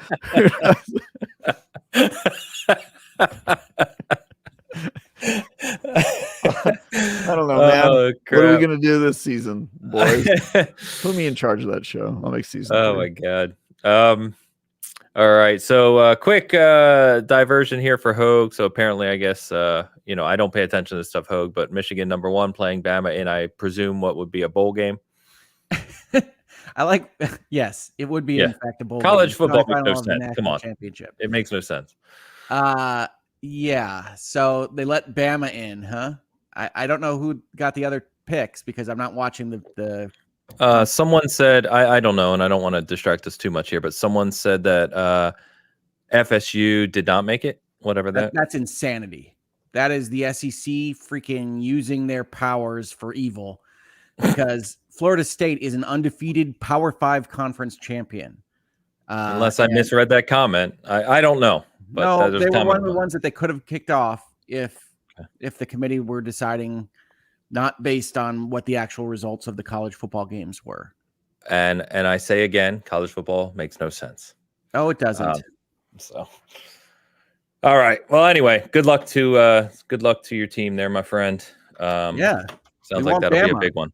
We got them. So let's go. Cool. Okay. So boys, why don't we jump over? Just want to talk a little bit about remakes and remasters. And Googleman kind of topped us off. Is what I was saying at the top of the show. Talking about, basically what I wanted to pose to you guys is we live in a day now in this industry where remakes and remasters are just part of it. I mean, we see remakes and remasters in various forms pretty much every week releasing. They're nominated for games of the year, as we joke about, all the way to like the most lazy remakes or remasters, excuse me, for some other IPs. Just this year, we've seen Resident Evil 4 remake, Super Mario RPG, GoldenEye, Alan Wake remastered, Metal Gear Solid has come back. And I'm sure the list is much, much longer than that. Already for next year, we talk about what's coming in 2024. We know we have Persona 3 Reloaded, or maybe that's coming even before the end of the year. Final Fantasy 7, of course, we mentioned earlier, Rebirth, Silent Hill 2, Splinter Cell remake, Max Payne 1 and 2. CDPR is remaking The Witcher 1. So that one's overdue. Yeah. So, that's kind of what I want to get into. So I know video games are kind of unique in the sense of technology can make these things better, right? Because it's not like a movie where it's kind of more static, or music where it's kind of more static. A game is directly impacted by the technology at the time. And that can directly impact the gameplay experience, right? The game design, even, and all sorts of different aspects, right? So I guess from your perspective, as you look across the industry and we see so many of these remasters, remakes on a yearly basis now, like, what personally do you guys like to see? Like, do you like when they do, like, let's take the GoldenEye remaster, right? It wasn't a remake. They basically took classic GoldenEye, cleaned it up a little bit, sharpened it up a little bit, and released it. And it's like that game, if you go back and play GoldenEye, it's not a great game nowadays, right? It's got a lot of antiquated kind of design aesthetics. Yeah, I mean, well, but that's a different debate. But, then you get all the way up to things like, say, probably, the modern Resident Evil remakes, or Demon Souls, maybe a good example here, where you take something that's, kind of 15, 20 years plus old, and you really, really from the ground up keep the core of what made the game good, but make it a modern experience. So do you think, like, how much do you like these things? How much effort do you think our development staff within the industry and studios spend on this? And let me preface the conversation real quick before. We know that financially, it's always going to be driven by revenue, right? These decisions are made due to financial. If they think it's going to make them money and they can do it, they'll do it. Let's put that aside. I'm talking more of personal opinions here. Yeah, I can start. I think the main thing that I care about, I actually don't care about the technology that much. Okay. Sometimes it's interesting to see, like, oh, cool, now we know what Resident Evil 4 would have looked like if it was made on today's console or today's hardware, because they can redo all the graphics and stuff. But as you know, I've never been afraid to play older games, and to me, the bad graphics or frame rates or whatever don't bother me, because a good game is a good game as far as I'm concerned. I played Flashback for the first time this year. You know what I mean? Like, that game is old as heck, and you guys all knew about it, and I'd never heard of it until I played it this year. And I think it still holds up. The thing I care about when it comes to re-releases is game preservation. If a game is hard to play and you can re-release it on today's tech or today's platforms, to me, that is like worth releasing it. I just don't think that they should be winning awards. I don't think we should be considering these our big flagship AAA games, but there's nothing wrong with saying, hey, all the other Mass Effects are on an old console and you have to play 3 discs. Let's make it a single digital package and make it look a little bit better. I don't think there's anything wrong with that. And I think it's especially true with games like GoldenEye, where, getting out an N64 and hooking up all that stuff might not really be an option, or hooking up a CRTV, or, all that stuff. So for me, it's game preservation. Resident Evil 4 Remake, I mean, you can play Resident Evil 4 on the current gen consoles already, because you can play the old version. And so that one is a little bit less exciting and less vital to me. Last of Us 2 is laughably, not necessary. It's just sort of like, why is anybody spending their time making this? But other games where you legit can't really find a way to play them, I think it's a great idea to put those. I mean, I want to be able to play every game on my PlayStation or Xbox that I can't today play. And so for remakes for that, happy. Anything else, remaking a game I've already played a couple years ago, or a game that I can play in its original form on the current consoles, I don't really, I that's the same thing with Dead Space. Like you can play the original Dead Space right now, right, on any of the platforms, and so it feels a little bit weird to me to remake it, but that's just me. I'm maybe I'm in the minority by being somebody who isn't really bothered by like the look of Dead Space or Resident Evil 4 right now, because to me it's just like, all right, it looks that way because it was older, but the game still holds up, so it doesn't really matter to me. But I do care about game preservation, and I think that to me that's the only really major benefit of these re-releases and remakes and all that stuff. Well, and I'm not so magnanimous on my side. I'm not worried as much about archiving the video games, but I do think that if we're looking at reasons why remakes work or that I'm happy about them, one of them is that it's not easy for me to access the game. I might have the console, I might have the cartridge, but as Travis rightly says, I can't hook it up easily. I don't have a monitor that takes the AV cords or whatever it might be. So I do think crossing the generational tech divides there is useful. And I think this year, I think of it as Super Mario RPG, right? I owned that game. I had a Super Nintendo. I might be able to put that together if I spend a lot of time on it, but it's much more convenient to play it on the Switch with a graphical change. I'm not entirely sold on it being an upgrade, and I'm not entirely sold on Super Mario RPG overall, but those are the kinds of games that I like to see show up, where they were good, they were known for a time, they have something worth playing through, and it wasn't easy to access them without that type of port or bring over to the modern generation. The other thing I do like is if it's long enough in tech, right? So I do enjoy seeing the world of Final Fantasy VII in the remake and rebirth. I would prefer it if it were actually a remake of Final Fantasy VII, Yeah. but they wanted to do something new and different with it. I still enjoy the new games, so that's okay. And they wanted to sell it to people like me who wanted to see the Final Fantasy VII world as a remake. So I like that project, even if I would have gone a different direction with it. Last of Us Part 2, you can play right now on your PlayStation 5 at 60 frames per second. So that doesn't make a lot of sense. Those kinds of things I don't love. I agree with you, Ains, that GoldenEye is one that I kind of like that it exists, but it is separated enough in gameplay and modern conveniences that I don't find myself accessing it or wanting to play it now in 2023. So that might have been one that maybe in the early stages you look at going a different direction with, but they didn't. So I'm glad for people that want to have it on this system, same as Super Mario RPG, but I don't find it very compelling now today. So I think it's really a difference of what your remake does, whether it adds an additional experience, where I will always be happy with it, as in terms of value. I'm not saying that your design will be improving anything. I don't think Dead Space Remake actually adds a lot to Dead Space. I was perfectly happy playing Dead Space on like the Xbox backward compatibility. I think they have Dead Space. Yep, Xbox 360. It's on the EA subscription service too. So I think you can play it anywhere you can get that. So I don't find that as terribly useful, but I also don't find even the ones where they kind of Sony baked in the expansions, right? I found that I really like Ghost of Tsushima. I haven't actually played through the director's cut of that because it didn't add that much to me. I haven't played through the director's cut of Death Stranding because I liked it on the PlayStation 4. And those are things that I probably will get to at some point. But overall, because they aren't that compelling to me, I would rather have those resources in video game development spent on making a new experience. Yeah.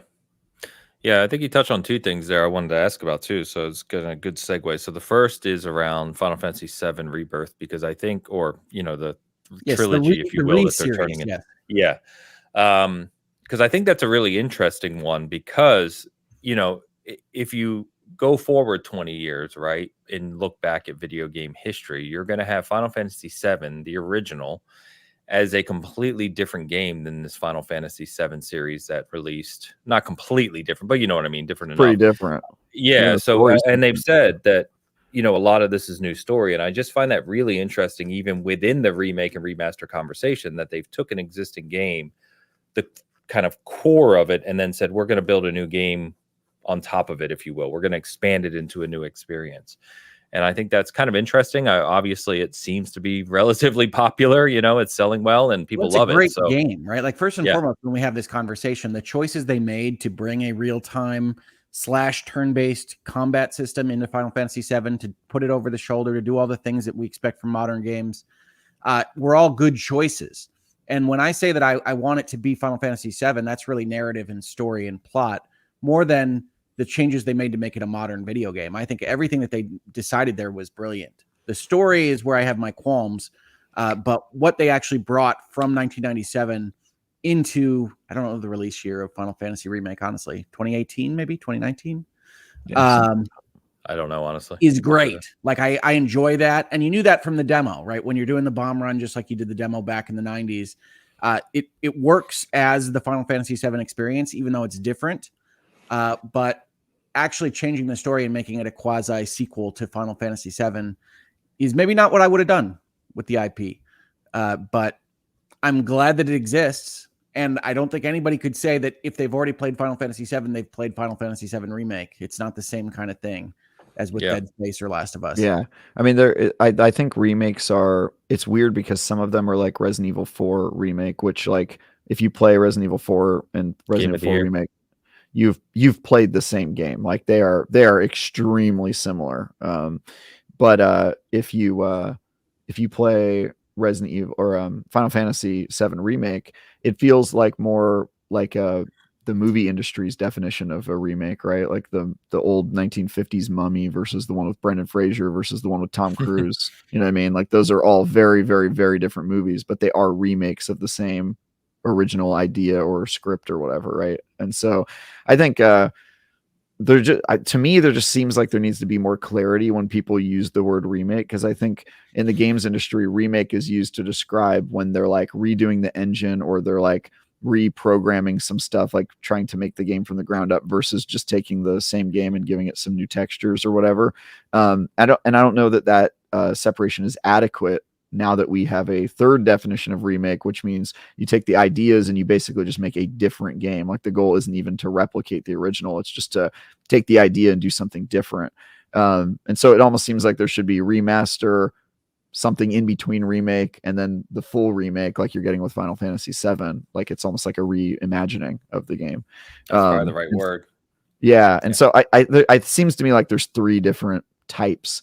And I kind of am to Hoag's point, like if you're going to reimagine the game like Final Fantasy VII, you're in my mind making a different game. And so calling it a remake almost makes it seem like less than it is, because Final Fantasy, like I think they did trick some of us, maybe not on purpose, but it is essentially a different game.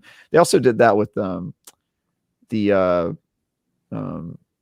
Stanley Parable.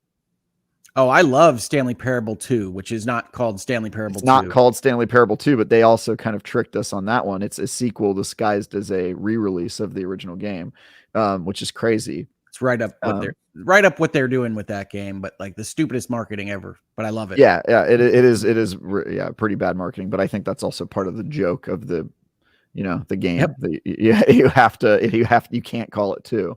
But yeah, I think for me, I'm okay with people making new games because that is legit new content. And if you're making a reimagining of an original game, I think that's fine. I'm less enthusiastic about remakes and remasters unless, like Hoag and I were talking about earlier, there's some sort of like game preservation or ease of access reason to put it on this new platform. But obviously that's not where I want people to spend their time. Like I like new ideas and new games and new stuff. And even a reimagining of an old game is less exciting, right? And I feel the same way about movies. If they said they were making a 4th Mummy movie, I'd be like, well, that's great, but I would have loved a completely different idea, probably better if you could come up with one. So I think I always temper my excitement when it's a remake or a remaster. I think that's right. Like I think you referenced Demon Souls, Ains. Yeah, that is a technological leap, and Demon Souls PlayStation 5 is still one of the best uses of the PlayStation 5 technology, I think. Also, the PS3 version is increasingly hard to play, and the online didn't work for a long time. So there was a legit like technological reason to do the 5 so that you can actually play it in co-op and do those sorts of things. All good reasons. Yeah, but is that product as exciting as Demon Souls 2 would have been? Nope. No. Play Elden Ring. Well,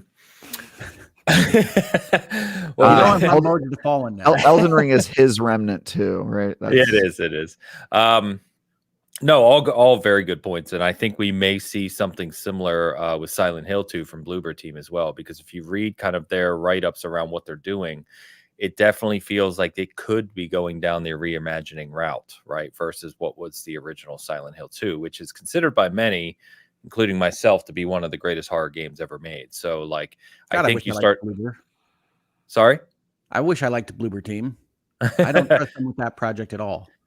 Well, I think that's the concern, right? Is because you do get into the area. Let's say, for example, with Final Fantasy VII. Now, it seems to be, like I said, widely celebrated and loved. So that's not the reference I'm making. But let's say for a second it wasn't. Let's say for a second they start to play around with that story and start to rebuild this game into this trilogy, but they take it in a direction for whatever reason that people don't love. And now you've got this product on the market. Looking back on it again, going into the future and looking back, you've got this product on the market labeled as Final Fantasy VII, the second series, which is completely different than the original and would be looked at as kind of like a negative mark, which could happen with Silent Hill 2. We don't know, or any other project for that matter. I think it's just it's a fine line you have to walk as a developer. And I think as games get older, right, you start to get 20 years down the line or more, the people, maybe the talent, maybe the directors or the writers or whoever it may be that kind of knew the reasons why they did things in the original IP or whatever the game was when it was first made, may not be around, right, to kind of consult or help on these remakes. And it may kind of take in a form that fans of the original or people that find the original beloved, whatever it may be, may not really enjoy. And I think that's a dangerous type of thing too. Not that that doesn't happen in movies or, other industries as well, but that can be part of the story. But I think some of the most successful remakes or remasters have been with essentially teams that specialize in doing that, whether it's Blue Point or I remember the Sly Cooper trilogy was remastered, and then a fourth Sly Cooper game came out from a completely different team, and I thought those actually turned out really well. So I think that there's actually value in new eyes and new perspectives on old IP. I would love to see that kind of commingle more. And I think we'd get better, cooler stuff. I love Crash 4. I really enjoyed Sly Cooper 4. And I think you can get new experiences. I just wish we would spend less resources, making another Last of Us Part 2. But I'm not saying it's a bad revenue choice. Well, don't worry, Hoga. As the new president of PlayStation, there'll be plenty of Sly Cooper in your future. So, yes, I always take with a grain of salt with anybody that says, oh, there'll be new Sly Cooper in the future, or Banjo fans, we hear you.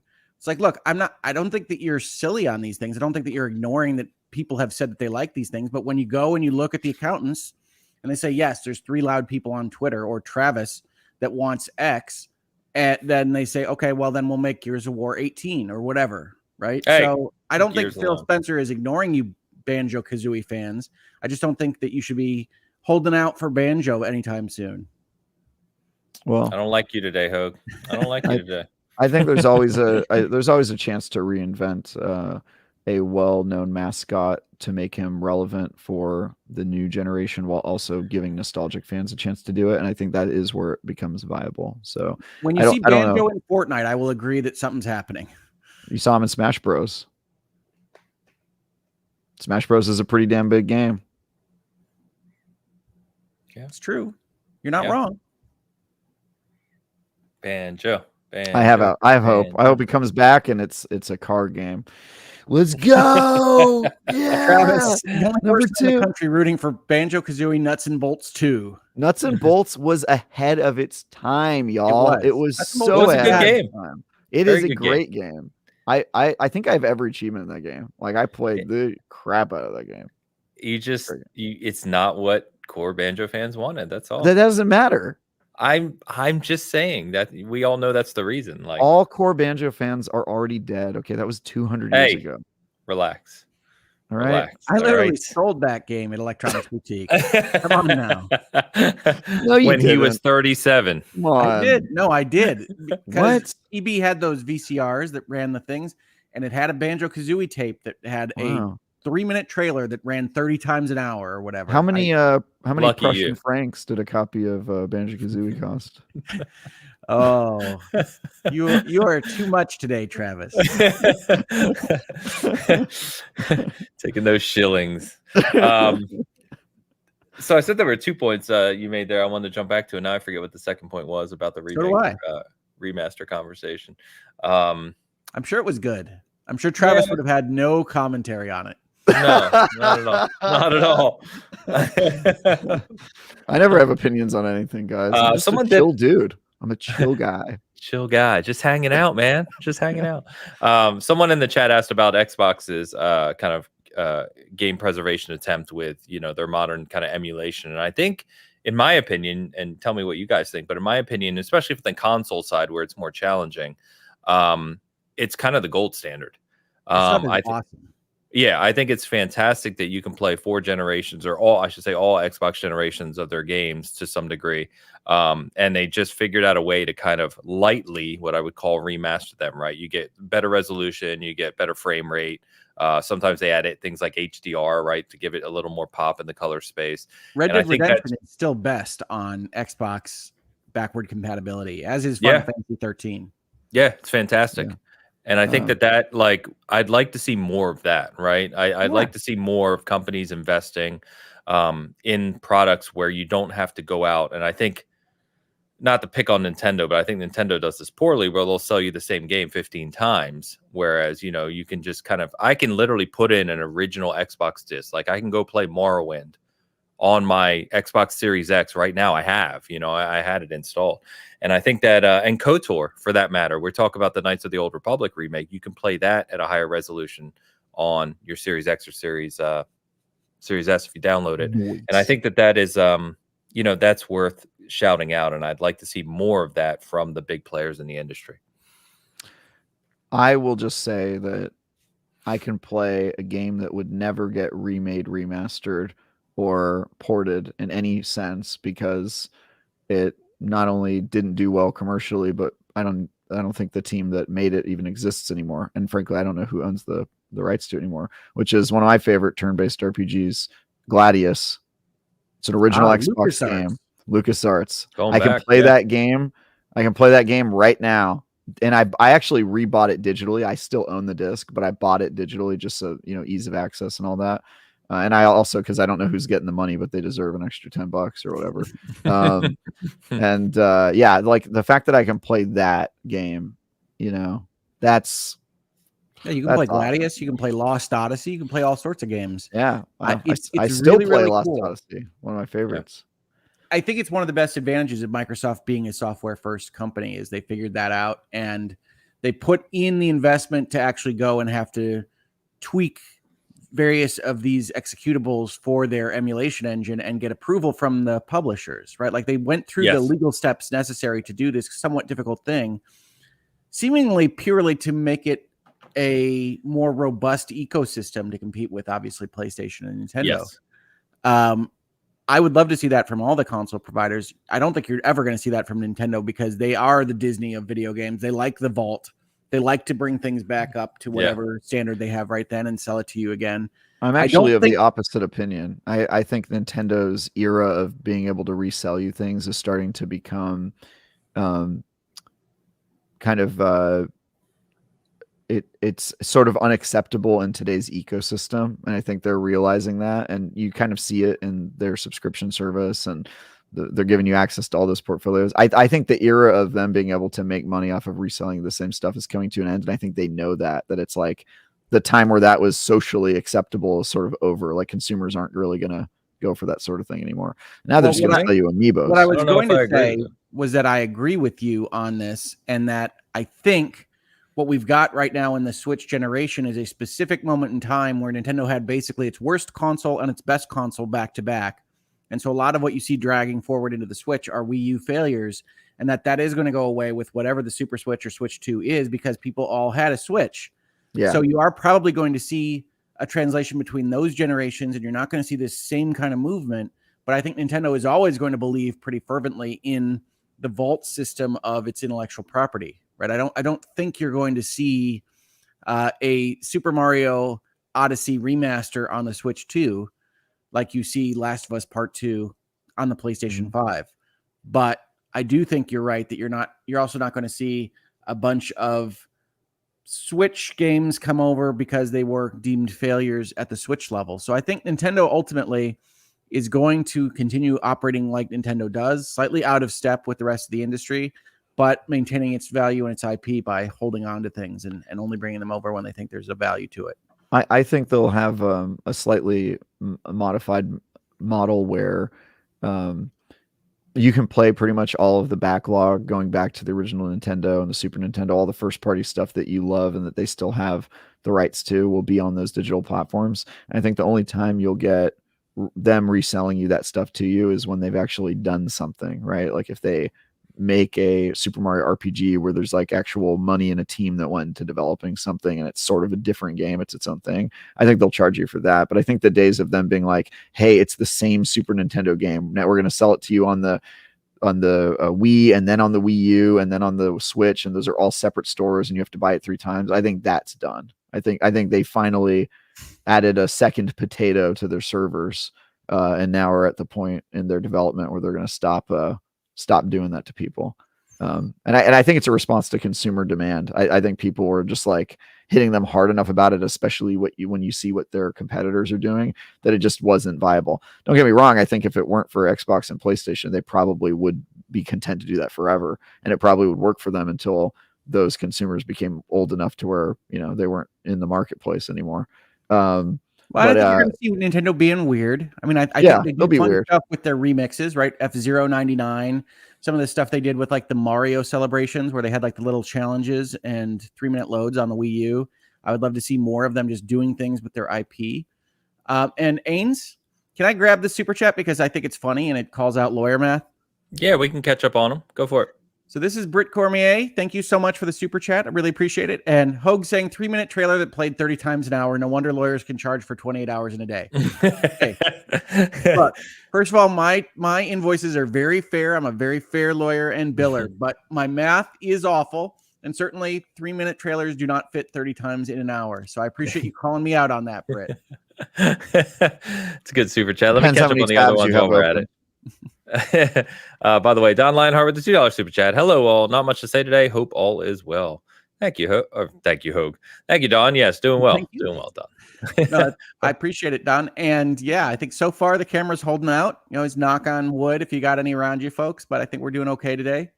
Yep. And this speaks well for the future on my channel. So hopefully we will have ironed out all our problems. There you go. In life, in general. All of them. Everything's fixed. We're good. The problems have been fixed. All the problems are gone. We did it here, boys. We did it. Don, thank you. Bizzle now, $10 super chat. I wanted a Final Fantasy VII remake as well, but not as an action game. Now that I've played it, though, I'm interested to see where they're taking the story. So Bizzle, he is a diehard Final Fantasy VII fan, I believe. Correct me if I'm wrong, Bizzle. That's like your favorite game of all time. So yeah, those are the type of people I'm kind of interested when you see these kind of full-on reimaginings to and Travis's point. I think Final Fantasy VII is a hybrid, right? It's not an action game. Certainly, if you put Final Fantasy VII Remake next to Final Fantasy 16, you would see the differences there.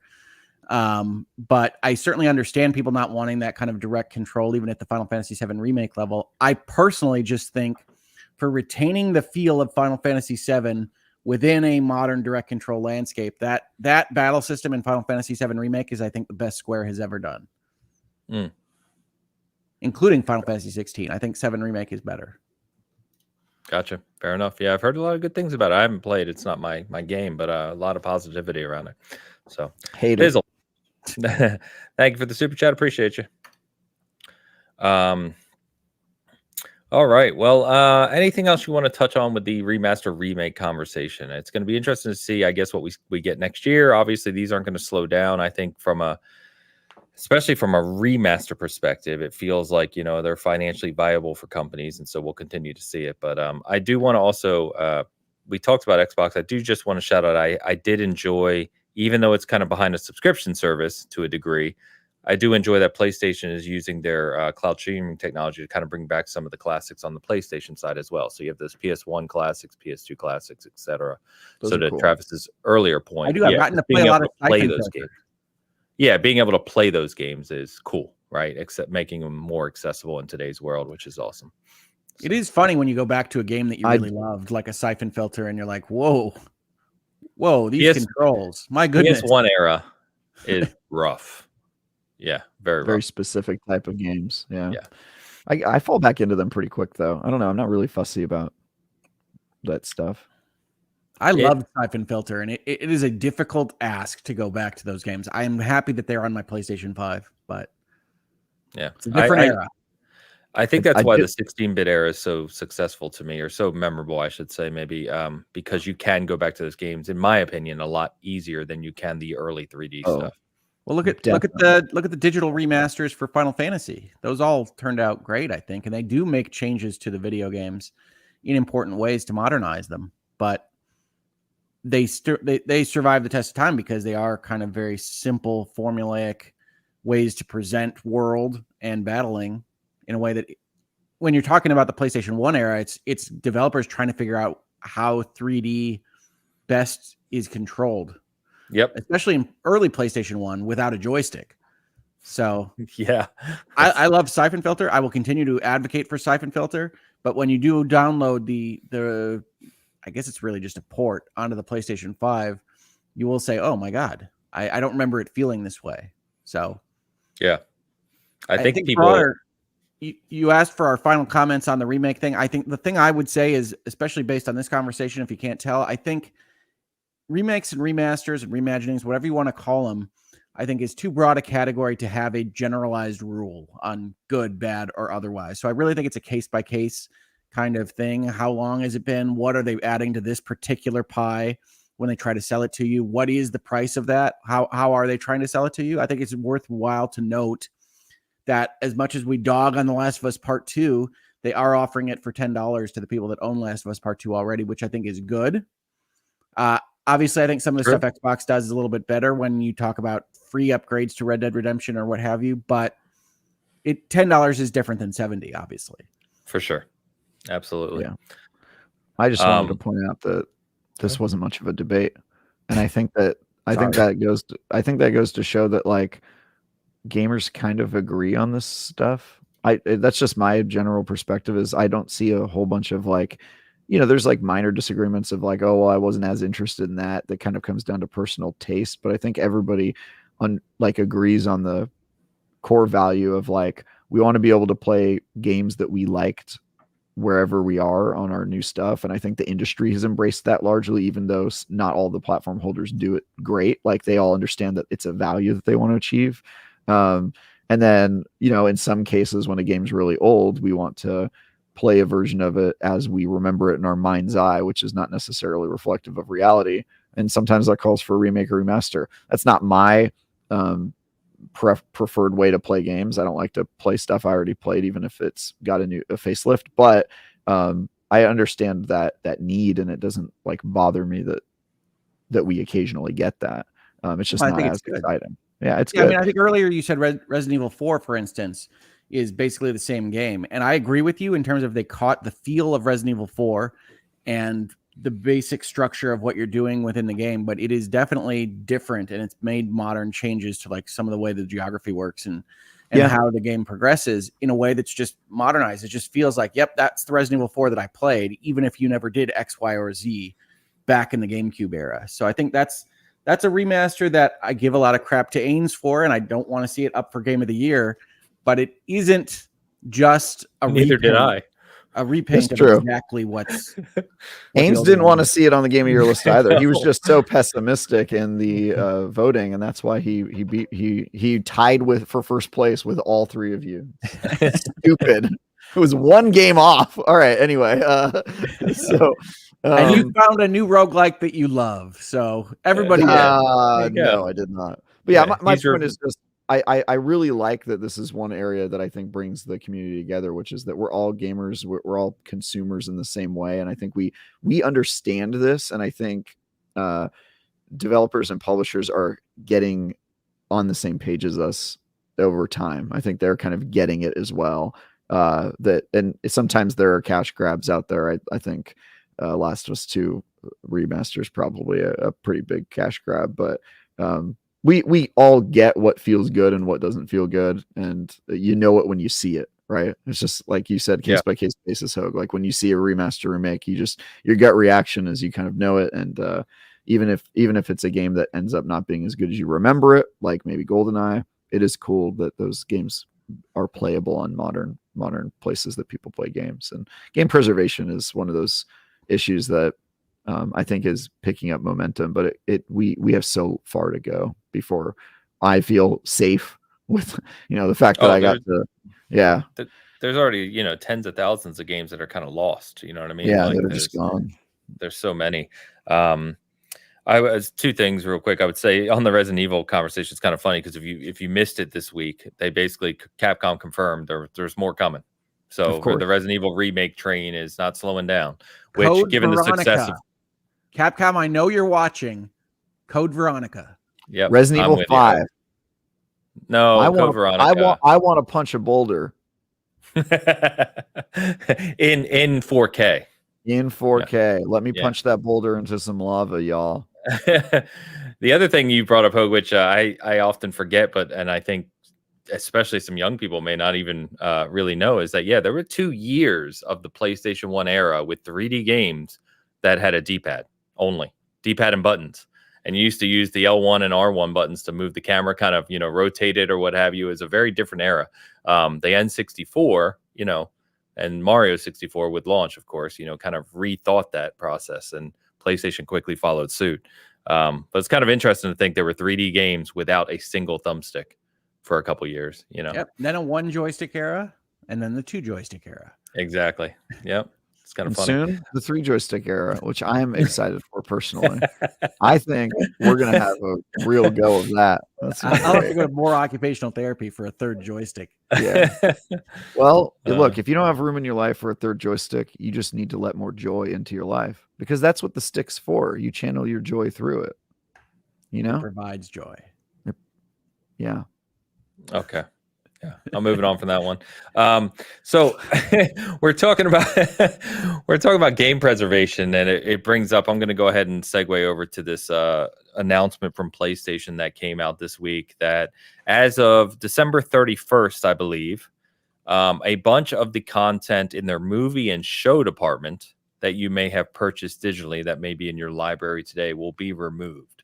So we get back to this kind of digital licensing conversation. Now, I'm not bringing it up to have a digital/physical debate, but rather more from the presence. And I know, Hogue, you said people reached out to you about this, but it does beg the question of how do we move into the future?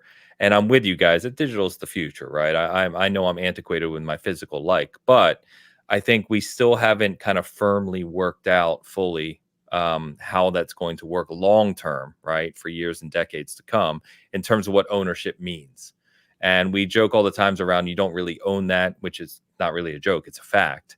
But I think this is another example that's kind of cropped up to say, like, hey, here's another awareness of you don't really own the things you're buying. And this is a pretty big list. I didn't go through all of it, but it's like hundreds and hundreds of episodes or shows or what have you. I could pull it up if we need to, but Hogue, I know you've talked about this stuff previously in different capacities. So what are your thoughts on this one? Yeah, so one, this is the Discovery content, both Channel and Warner Brothers, that Sony is losing the rights to. So we have to talk about a couple of things here. First, I would mention that this is not the first time that a Sony movie television media store licensing deal has failed, right? Last year, or maybe it was the year before, Studio Canal removed all its stuff from PlayStation. And so the way that this works from a legal perspective is the people that make something, a TV show or a movie, they license the right to redistribute that to a storefront like Sony or Microsoft or Hulu or Vudu or wherever you get your stuff from. And then when you buy a license to that, the storefront can only sell you the right to access that content for so long as they have the right to redistribute it. So if you go into the Sony terms and conditions, you'll see something that says essentially, we work on our contracts all the time, but we may lose the rights to what you purchased, and then we can pull it. Now, from the consumer perspective, nobody wants that. And in fact, nobody in the digital sphere wants any of this to be happening with Sony stores, because what it does is it causes a problem for everybody purchasing anything digitally everywhere. Is they say, well, if you could just pull it, I'm less inclined to give you $20 for that. Maybe it's only worth $14 now. Maybe it's worth 12. Maybe it's worth nothing because you can pull it from me for forever. And so Sony has had these hiccups that I think are going to cause damage to the libraries. Amazon has also had hiccups, I think, with Discovery as well. So from a legal perspective, your terms and conditions always say what they have to say with respect to intellectual property, which is that the store can only convey what it has the rights to. Now, on the gaming side, Sony and Microsoft and Nintendo and Steam are better at having in the contract, hey, if we lose the rights to redistribute, anybody that already has those rights gets to keep them. And Sony didn't do a good enough job in the early licensing with these various parties to have that in there, or they weren't worth it to them, right? When you put blame on this, it's a two-party street. So Discovery goes and asks for a re-upped contract for X amount of dollars. Sony says it's not worth that, whatever it might be. And then Discovery pulls its content. Sony says we have to pull it off of your access rights. But when we talk about these contracts, what we should be advocating for from a consumer perspective is for these companies to have their feet held to the fire, to get them signed right the first time. And if they didn't, to expend the extra resources to make sure that their people aren't left in the lurch when these contracts come up for renewal. So that sucks for Sony because Discovery is doing whatever it's doing. And Discovery is an important part of this story because if you're following these studios at all, Discovery and Warner Brothers are going through a transition, right? They are going through a change in their entire streaming strategy. This is why you see these movies being cabined and used for tax write-offs and various other aspects of this. So this is all part of the same narrative. And so Sony is partly to blame because I think we should hold their feet to the fire to go and make sure that they get the rights that they need to get the value for the money they've already collected. But Discovery is probably a rogue actor, wild card actor on this particular negotiation front. So it's both. From a consumer perspective, I understand everybody being upset about this, and people should be aware that the terms and conditions do say that you can only get what this party can convey. That's what you have when you have a middleman. But I don't think that there's a good answer other than to be aware of it and to continue to reduce your expenditures on stores that aren't negotiating the licenses properly because they're more risky, right? When you have prices out there for other commodities, you discount those prices for risk. And so what Sony has shown through their media outlets is that it's a riskier purchase because you might not get to keep them as long as if you had bought it through Vudu or iTunes or wherever. So spend your money where it's less risky and discount your expenditures where it is more risky. And that is the way that you signal as a consumer to do better to these companies. Is that perfect? No. Should there be changes in copyright law? Can we have better consumer protections in America on this stuff? Sure. But right now, that's the best thing that you can do is be aware that that is the state of digital ownership and that you should be cautious about where you spend your money for stores that have a history of not getting the license rights through however long you want to have that ownership. Great info, Hogue. Thank you. Great info. And actually, when it comes to older mediums like music and movies and television, I'm actually not super opposed to physical media. I think it makes more sense in those spaces, and it's for the exact reason that Hogue mentioned, which is that those contracts are different. And especially today, like the past couple of years, I had a couple of shows I really like had episodes removed because the content was deemed inappropriate. And so I went and bought, DVDs for that. That sort of stuff is really scary in terms of, historical revisionism and stuff like that. That just is a little icky to me. But it's just different in games because physical media have all the same limitations as digital. They can still take the game away from you in the same manner because your disc doesn't have the game on it. It has the DRM, license on it. And so you can not all games now, like that. Yeah, all of them. No, Larian literally just said Baldur's Gate 3 will have the full game up through patch 5 on disc. Up to patch 5 is a pretty big caveat, sir. No, patch 5 is literally the new one, right? That's coming out soon. My point is it's not all games. It's all games. I don't believe you're. I think that if you looked into the actual, I think we're both saying the same thing, right? Because I think Travis is going to say that Baldur's Gate will continue to expand and it'll still call home to Larian. Yeah. And so if Larian just hit a button that said these no longer work, then that would still exactly right. No, it's not because they've literally said you can play the game on disc. Yeah, right, that's the point you're making, Travis, is you can't play the game because you have to connect. I I'm love saying Larian. I don't think they have any intention to hitting any buttons to take away your Baldur's Gate. They could. Is my point. Okay. They could take. You're not listening to what we're saying. I am listening to what you're saying. I don't think you're understanding what Hogan's saying. Both of you. Yeah. No. You're saying they can push a button and stop you from playing even if you have the disc. And what I'm saying is that Baldur's Gate, it calls Larian. I mean, that's the front screen. It has to. Yeah.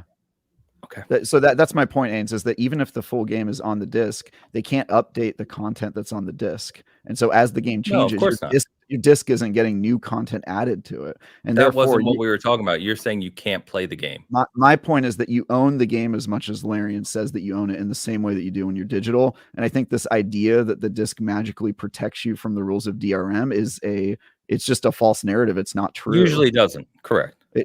Always. But yeah, I have give me an example. I still have yet. I just did, but you won't accept it. That's because I think you're misunderstanding what it actually does. But yeah, I get that you think that it protects you. A lot of people do that. It's kind of like astrology. But yeah, I have no problem when it comes to movies and TV, because I think that those are different. They work differently, and I do buy physically. And especially with movies, you actually get the digital version as well most of the time when you buy it. So I think that Travis is just saying he doesn't want George Lucas's remasters of Star Wars. That's what he's saying. Hey, without George Lucas's remasters of Star Wars, I wouldn't have McClunky, Hogue. My catchphrase, all right? Without him changing things 30 years later, I wouldn't have McClunky. So, fair point. Yeah. No, I just, you know, I'm a big fan of I think games got digital a lot more right. The way the stuff that you get when you buy digitally, I think is much more beneficial and consumer friendly, frankly, than physical. So okay, what's next? What's next? Other than you being wrong about the disc, we're gonna move on to talk about Destiny 2. That should cheer Travis up. Before we jump there, though, we did Britt gave us a super chat, $4.99 super chat, saying this is why we should not be able to say purchase on the button. It should have to say lease. I agree that the buy button on these things, I think, is perhaps a little bit too obfuscatory for the average consumer, and that you are bordering on a kind of common law fraud notion here. What you're actually buying is a license. You are 100% purchasing that license, but you aren't purchasing the perpetual right to watch Die Hard. You're purchasing the license that they can give you. Gotcha. That's different from leasing a license. Gotcha. Not to get too lawyery on this. So there are legal reasons why buy and purchase are acceptable words there, but I don't think they're acceptable for the common understanding of a consumer.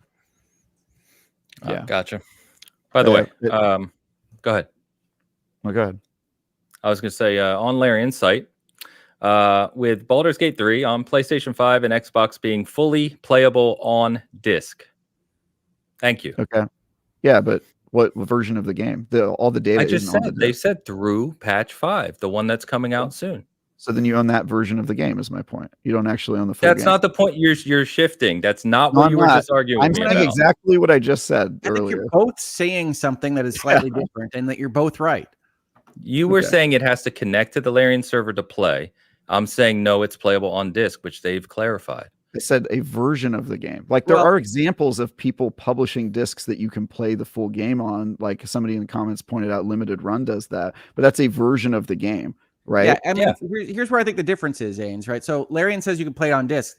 That's to differentiate between a game that has just a disc that has just a call function on it, and you have to go download the whole game.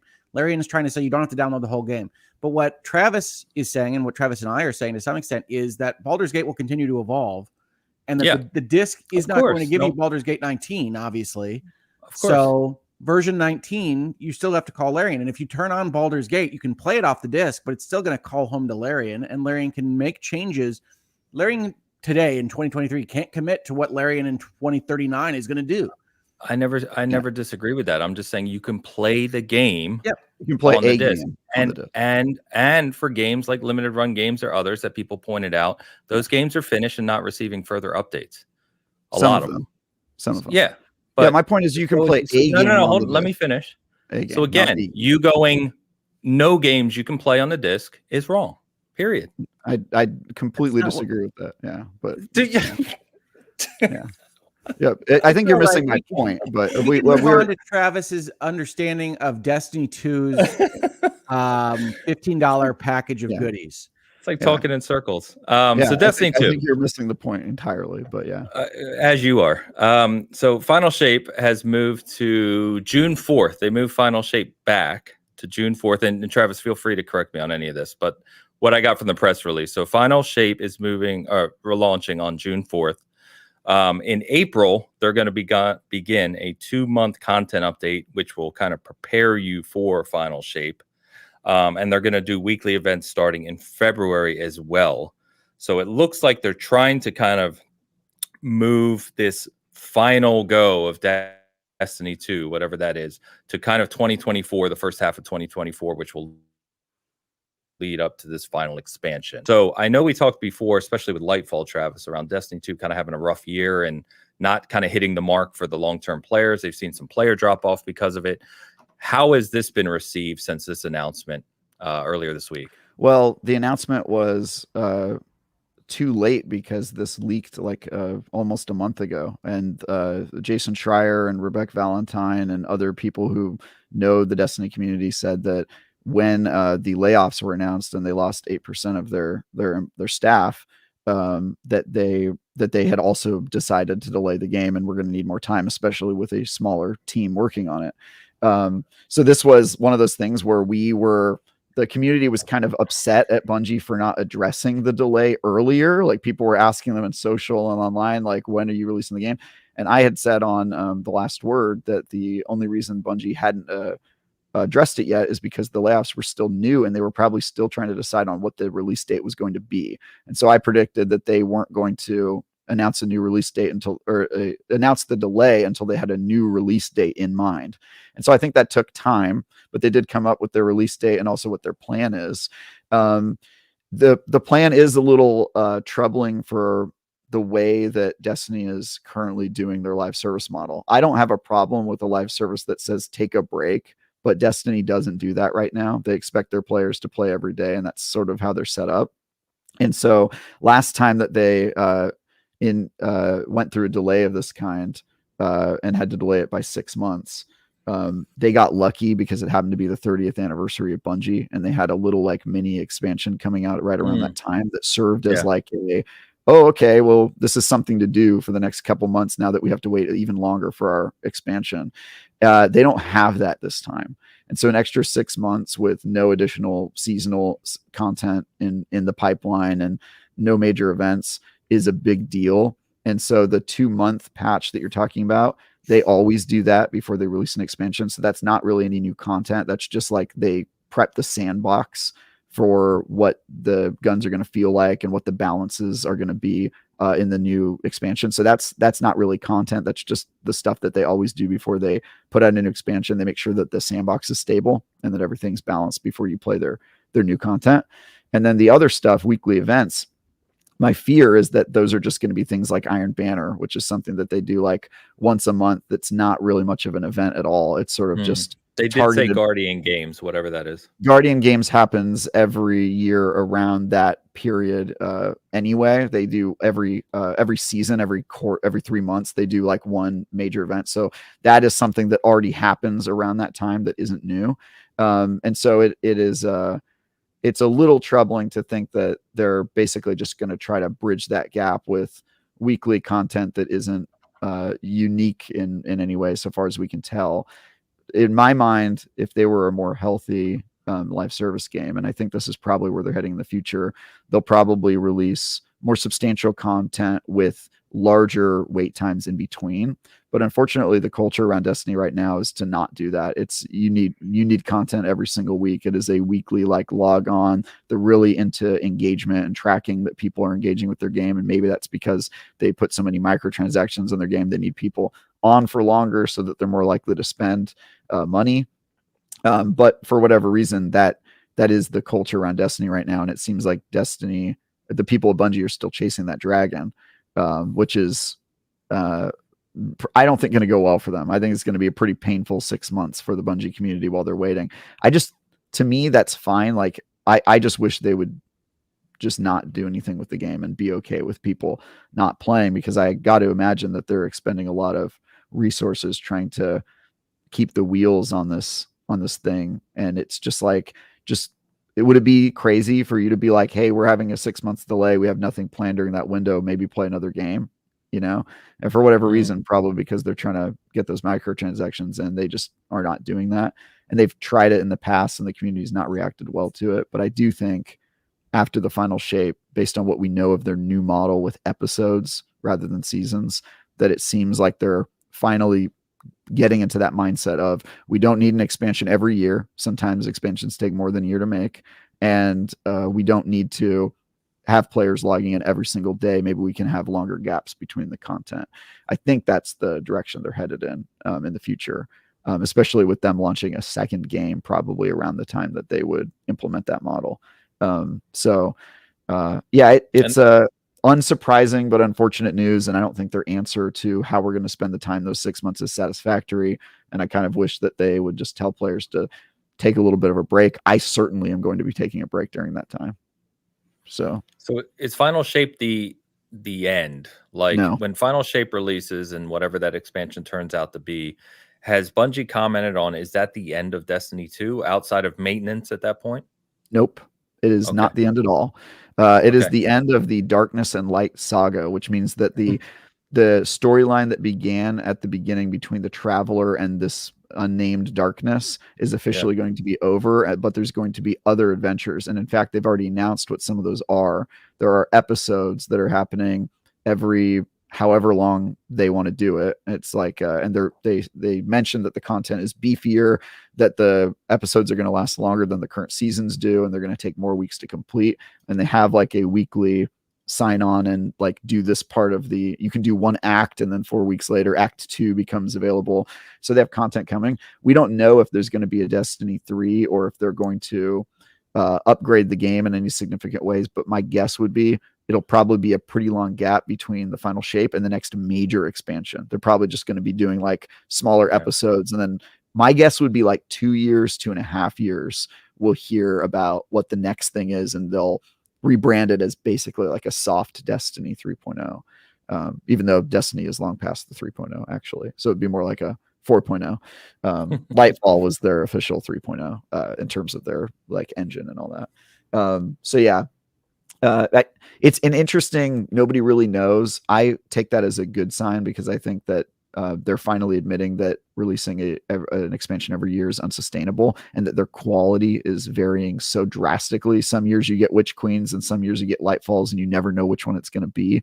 And I think they're just saying like, look, Activision is the one who got us on this release every year train, and we don't have to do that anymore because we're with PlayStation. And so let's just have longer gaps and make the quality more consistent and all that stuff. But I mean, this is more bad news in an extremely bad year for Destiny, and the fact that we're not going to really get anything to answer that question of what Destiny's future looks like until June is pretty rough.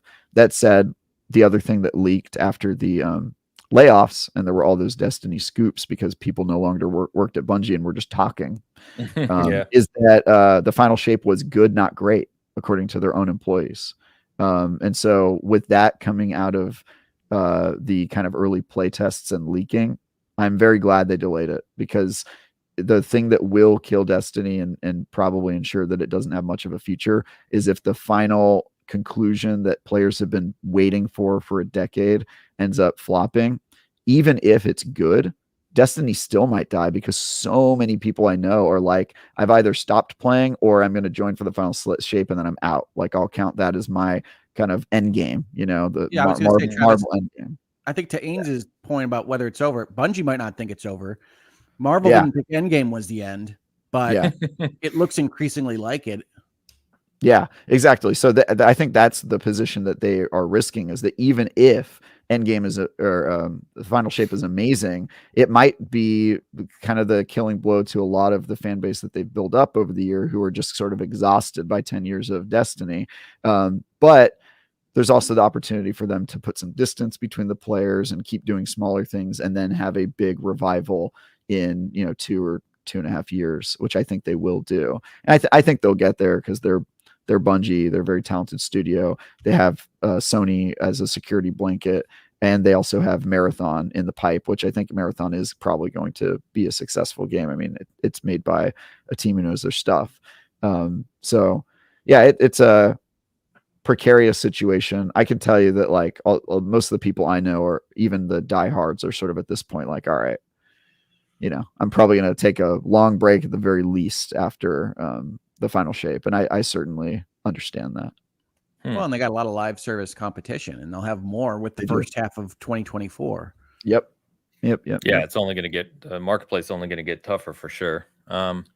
Yeah, it's going to be interesting because I mean, we've talked about this before. I know we don't have to stay on it, but there's people like yourself and many others who have thousands and thousands of hours and thousands of dollars probably invested in Destiny at this point. And kind of interesting to see after this final shape, if this doesn't really hit, like you said, and Destiny just kind of goes into maintenance mode for at least for a time.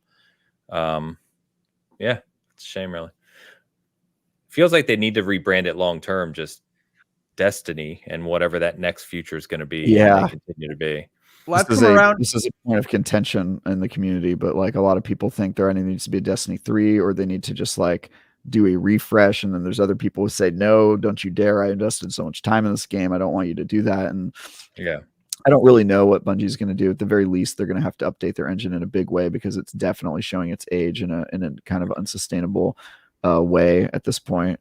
But there's ways for them to do that and keep the Destiny 2 title. And some games, the second one is the one that lives forever, like Dota 2 is the one that is now just forever. So I don't know if the Destiny having the 2 at the end of it is like the biggest deal in the world, but I do agree there needs to be a rebrand. And I think Bungie is already planning on what that looks like because they're ending the story and they're adding these episodes that clearly are not, hey, this is us starting our next big saga. It's just like, hey, here's some minor episodes to kind of keep you busy and give you options to stay engaged while we work on whatever is next. And I think they have big plans, and I really am hoping that it means they're going to get away from the yearly expansions model and just like take their time to make Destiny a consistently more enjoyable experience, because the tug of war of Witch Queen was amazing, and then this expansion is just awful, is just not it doesn't feel good at all. So Well, I mean, I do think it's interesting because the landscape is more competitive. I think that my Diablo 4 time would have been spent in Destiny in prior years. So that's interesting to me. I do think Final Shape is going to run the risk of being an endgame for a lot of folks that have hung on longer than I have, right? I popped back on for Witch Queen and popped back off pretty easily. And then your reviews, Travis, of Lightfall did not convince me to join back up. I did see Lightfall because my brother played it around me, and I was not eager to jump back into Destiny. I would like to play that game again. And I've come around to your position, Travis, that live services revive perhaps a little bit more often than we think that they do, because people want to believe in these things. People want to have fun with them. And so I do think a Destiny just reframed as Destiny, or calling it Guardians, or whatever they wind up doing in the future, would be something that the gaming industry would rally around and people would want to see succeed if there's enough time between like the 10-year sequence of Destiny and the comeback. I do think that Bungie is a studio that's capable of that. Yeah. But the current state of Destiny is not one that I want to engage with, both because of the onboarding. And then the other thing that hit my timeline a bunch was, Travis, tell me what in the heck is a starter pack and why do people care about it so much? God. Yeah. So I actually wrote a story about this week. So with the new season, the Season of the Wish, Bungie released a $15 microtransaction called a starter pack. And it came with a couple things that are basically pay to win. It came with a couple exotic weapons and pieces that you normally have to get by playing the game and doing high-level activities. And more importantly, in my opinion, it came with lots of materials that take hours and hours of grinding and leveling up to obtain. And so it was this sort of like, if it is meant for starters, it's a great way to slap new players in the face and go, hey, you have to pay an extra $15 tax because you missed out on all these years. And rather than changing our game to make it more approachable for newcomers and give you resources that are needed to play the game, we're going to upcharge you to make our game feel good, right? Because if you start the new game in Destiny and you're trying to just like get into the end game, the fact that you are completely starved for resources makes a lot of people just like drop off, because the alternative is you invest hundreds of hours in trying to climb up it. And so you would think that for new players, they'd go, hey, you're new, you're way behind. Here's a bunch of resources to catch you up a little bit. Now go and have fun. But instead of doing that, they took the most just tone deaf approach and said, we're going to charge you $15 to make you not hate your life when you start playing Destiny for the first time, which is crazy. And then beyond that, if you're just a regular Destiny player and you're people spending all these resources all the time, you might just buy the starter pack because it cuts away hours of grinding. Destiny has flirted for a long period of time with pay to win, microtransactions that impact gameplay or impact the grind in some way. They flirted with that, but this was the farthest they've ever gotten in terms of crossing that actual line. And a day after they announced the starter pack, they removed it from their store because the backlash was really hard. It was like people were just like, dude, this is the dumbest thing you guys have ever released. And so they pulled it. Unfortunately, the reason they pulled it was they said, we want all of our microtransactions to spark joy, and this one didn't, was their kind of phraseology. Spark joy? Yeah, it was basically like, hey, this wasn't bringing joy to our community, so we removed it. But they did not anywhere in the retraction say that they acknowledged that they had crossed a line into pay to win mechanics and mechanics that directly impact gameplay. And my takeaway from that is that this is something that is still very much on the table for them and that they want to be a part of the game eventually. And if you look at their minus 45% projections that we talked about a couple weeks ago, it's no wonder why. And so this is a line that I think if they cross, they will be shooting themselves not in the foot, probably in the gut. Like that is a pretty vital thing for them to do. And so that was a crazy 24-hour controversy that is already over, but I think it does unfortunately allude to a future that Bungie doesn't seem to be stepping away from. Wow. I think that's a good explanation. I know that a lot of people asked me about it, and I said, I am not in the Destiny community right now. Yeah. So. I mean, pay to win mechanics. It's pretty classic. Like this is pay to win. Like, hey, a booster pack that gives you all these advantages in the game. It's like, dude, no, this ain't it, dude. Like, yeah. So I honestly think they've been headed that direction for a while. And we talk almost every week on The Last Word about like the things in the monetization model in Destiny that make no sense. Like the fact that they treat it like a premium game, but then have all these add-ons and microtransactions and other stuff. It's just ridiculous. So hopefully they can get their house in order at some point. Well, it's inscrutable to me. And I'm technically someone that bought it in both games at launch, played them for hundreds of hours, and then took a break. Yeah. But also known as a filthy casual who basically hasn't played Destiny. Yes. Yeah. I will accept that, also known as. But like you try to go engage with it, and it's like, I don't recognize this game. I'm not onboarded properly.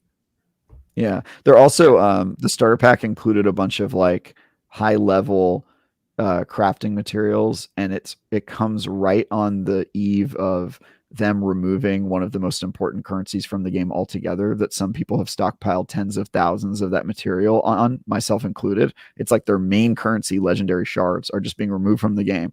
No compensation to players for all that stuff that's just gone. Like you had tens of thousands of this currency that was really important, and now that currency doesn't exist. And so the idea of spending real world money to up those numbers for currencies that they have famously changed and gotten rid of and retired dozens of times at this point is crazy to me, because it's like, how long is that shard thing going to be in the game anyway that you're making me pay money for? It's just crazy, man, that the Google monetization model is probably one of the worst in the business.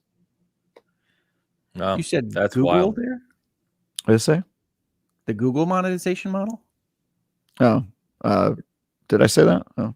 But the Bungie monetization model is one of the worst in the business. Like I think you might have said Google, but I didn't say Google. Yeah, I just carried on. Like, yeah. But yeah, no, Destiny's Oh, It's maybe easy I was to agree reading. with that sentence. Yeah, maybe I was reading Googleman's username. I don't know. Google Sparkle it. Pony. Google Yeah, I might have actually been reading that. I don't know. Googleman with the 149 euro super sticker says hashtag Sparkle Pony. Sparkle Pony. Sparkle Pony. Appreciate you, Google. I don't know if that's a Destiny reference, Googleman. I wouldn't know. Is Sparkle Pony relevant to you at all, Travis? Yeah, Seems like maybe you could make a maybe Sparkle they're Pony talking out of about light. they might be talking about the cosmic horse that's in the game. There's a magical Okay. horse in Destiny, but I don't know if that's Of what he's course there referring is. to. When Well, I see of course. when I see Sparkle Pony, I would have thought Butt Stallion from Borderlands. Yeah, but that's what I that's think just too. me. Yeah. Thank you, Google. Appreciate you. Well, look, I'm not against all microtransactions. I've said that I bought the Diablo horse, but it does sound bad, Travis. It does sound like Well, you're flirting The on. horse is cosmetic, though. That's what I was just that's gonna what I'm- say. That normal. yeah. No, that's what I agree with that. I'm saying that the Bungie pack does sound like it's getting up there on mobile gotcha games type of microtransactions, which is not something that tends to go over terribly well here in the United States.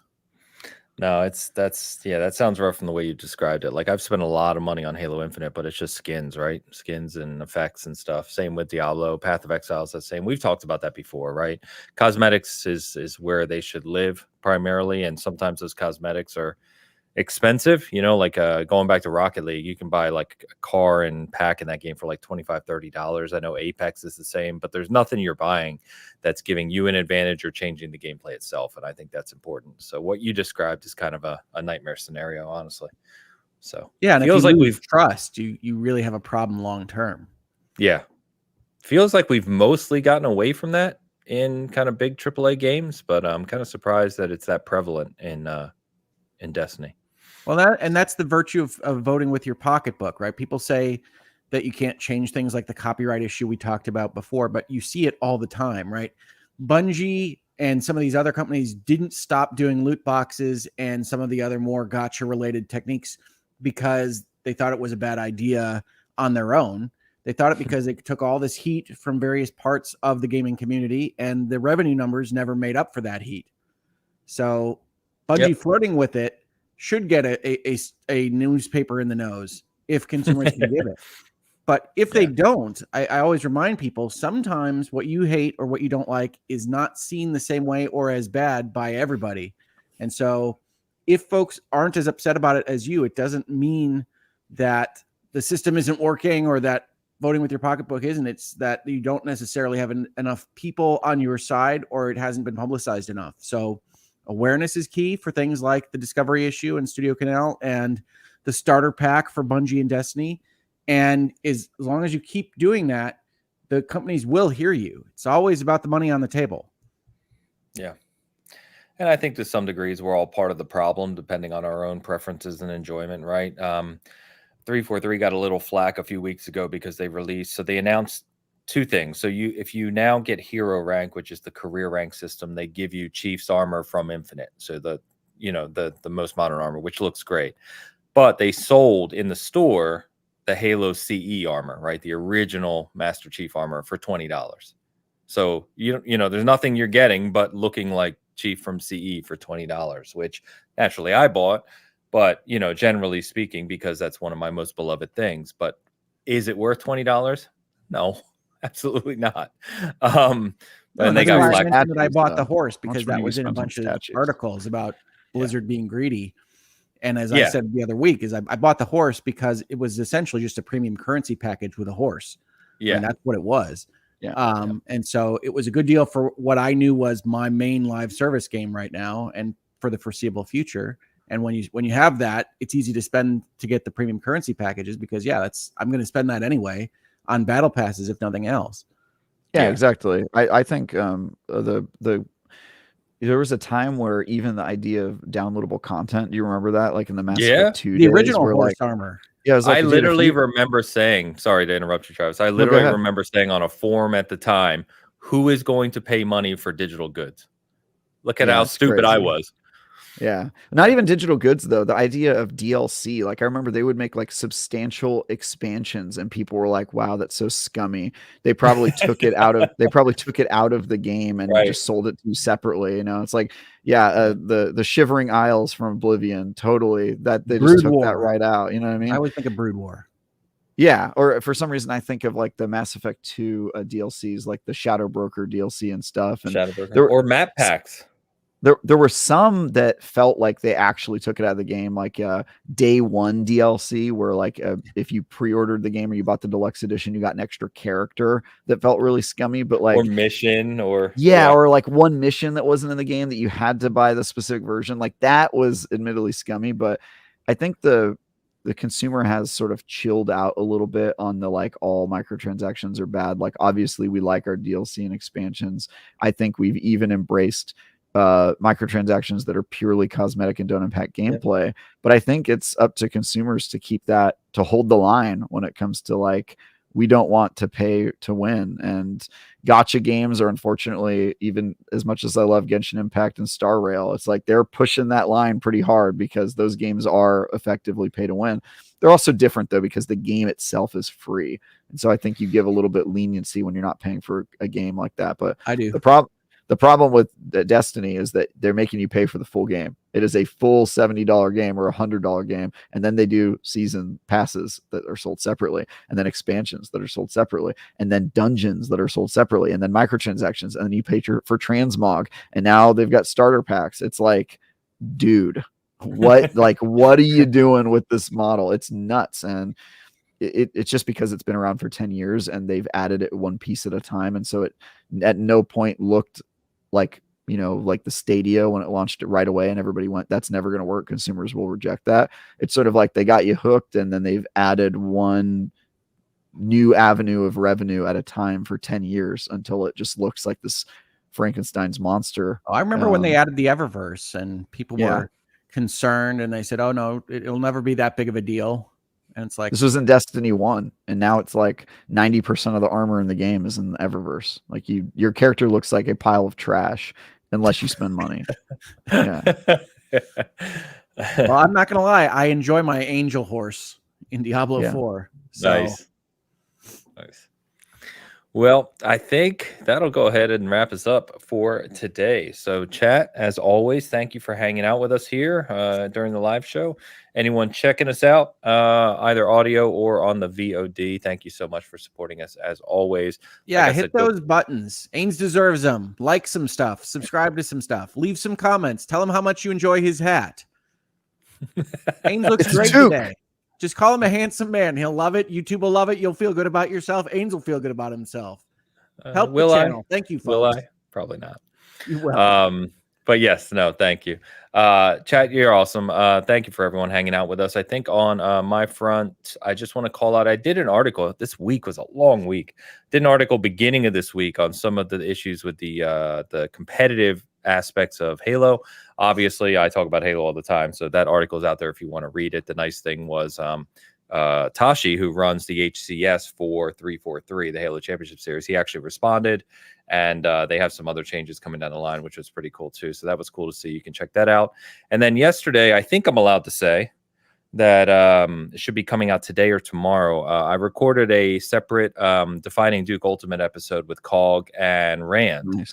Althor around Xbox's commentary around third-party publishing, what they're doing with ABK, that kind of stuff. So really, really fun conversation with those two guys. It's been a while since I've talked to each of them, so look for that as well. I'll make sure to share that out when that goes live. So. Nice.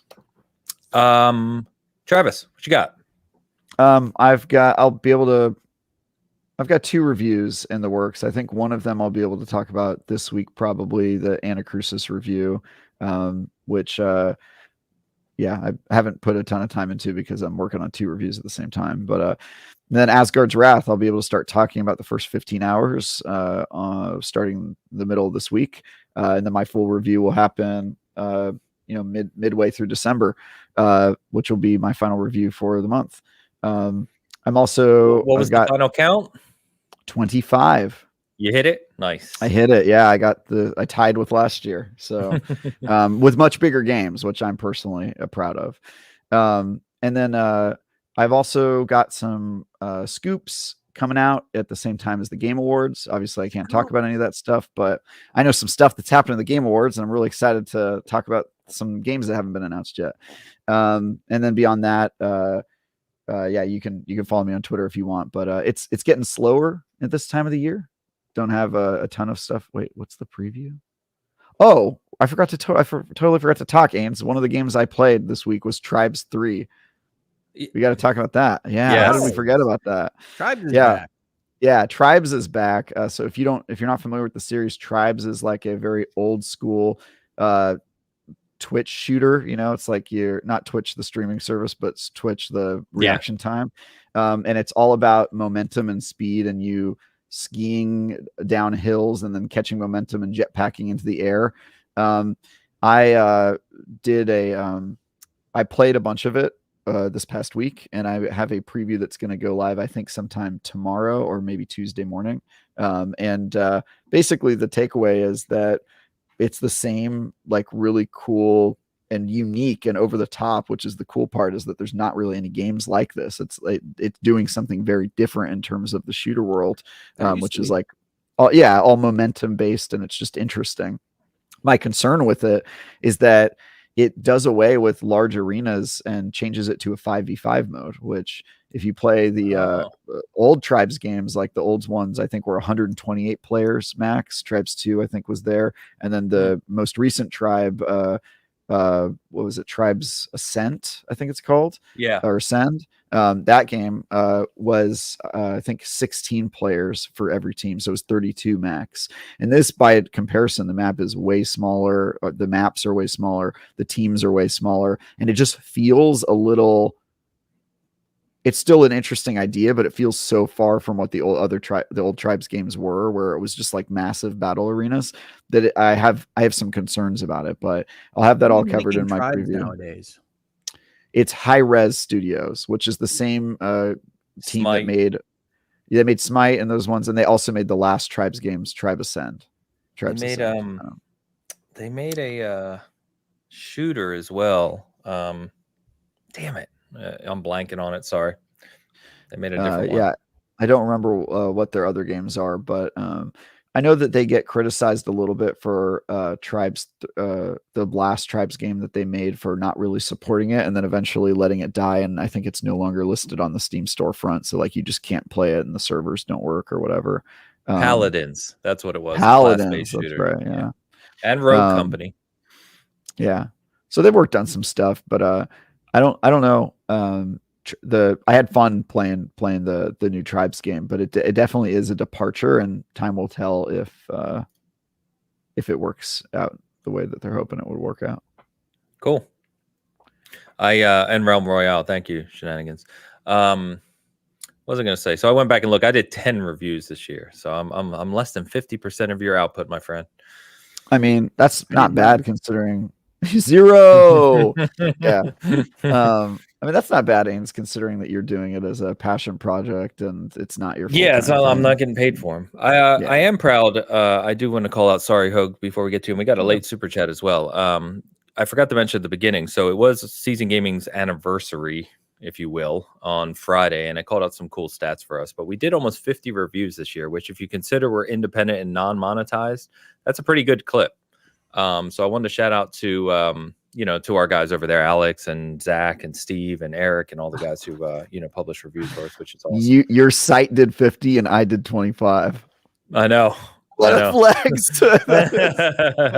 I mean, yeah, that's awesome, dude. Yeah, it's a little different, IGN and SG, Yeah, for sure. But I also want to shout out that Bitcast. So if you look at audio combined with video for both Hogue's channel and our channel, we crossed 300,000 views and listens, kind of combined all up. So as we go into December here, so thank you for that.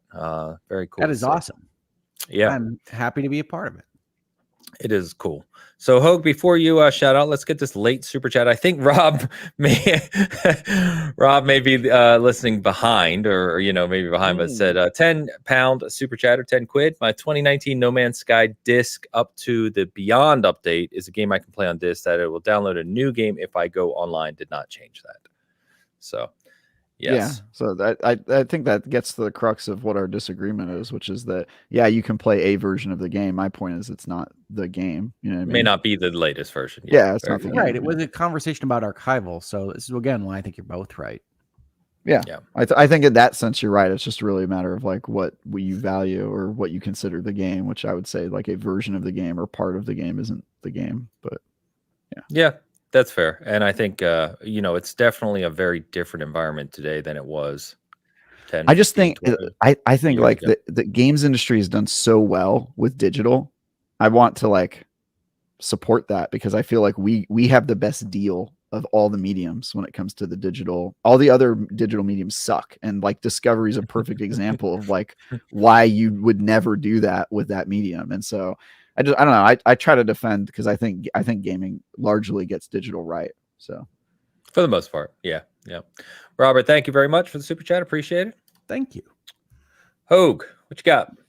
Yes, well, I think now we're at almost 3 hours for this episode. I can say that I believe the studio is back and set up with the laptop. So I believe we're going to be back doing probably a virtual legality on maybe the Discovery Sony issue. People seem very interested in it. I'm getting a lot of requests for it. So we might do one of those early in this week coming up. I still have to work through some stuff because I didn't actually have a lot of stuff working in the background during a Bitcast episode. So I want to make sure and do some tests. I might even do a test that is live to have people chatting. And so we can just test to make sure the computer can handle all of that before we do an official episode. I don't know. But we'll be doing those things on the schedule. And I know I mentioned Lawyers and Dragons last week. Still planning to do a holiday special, but not Awesome. in this coming week. So it'll be a little bit later on in December.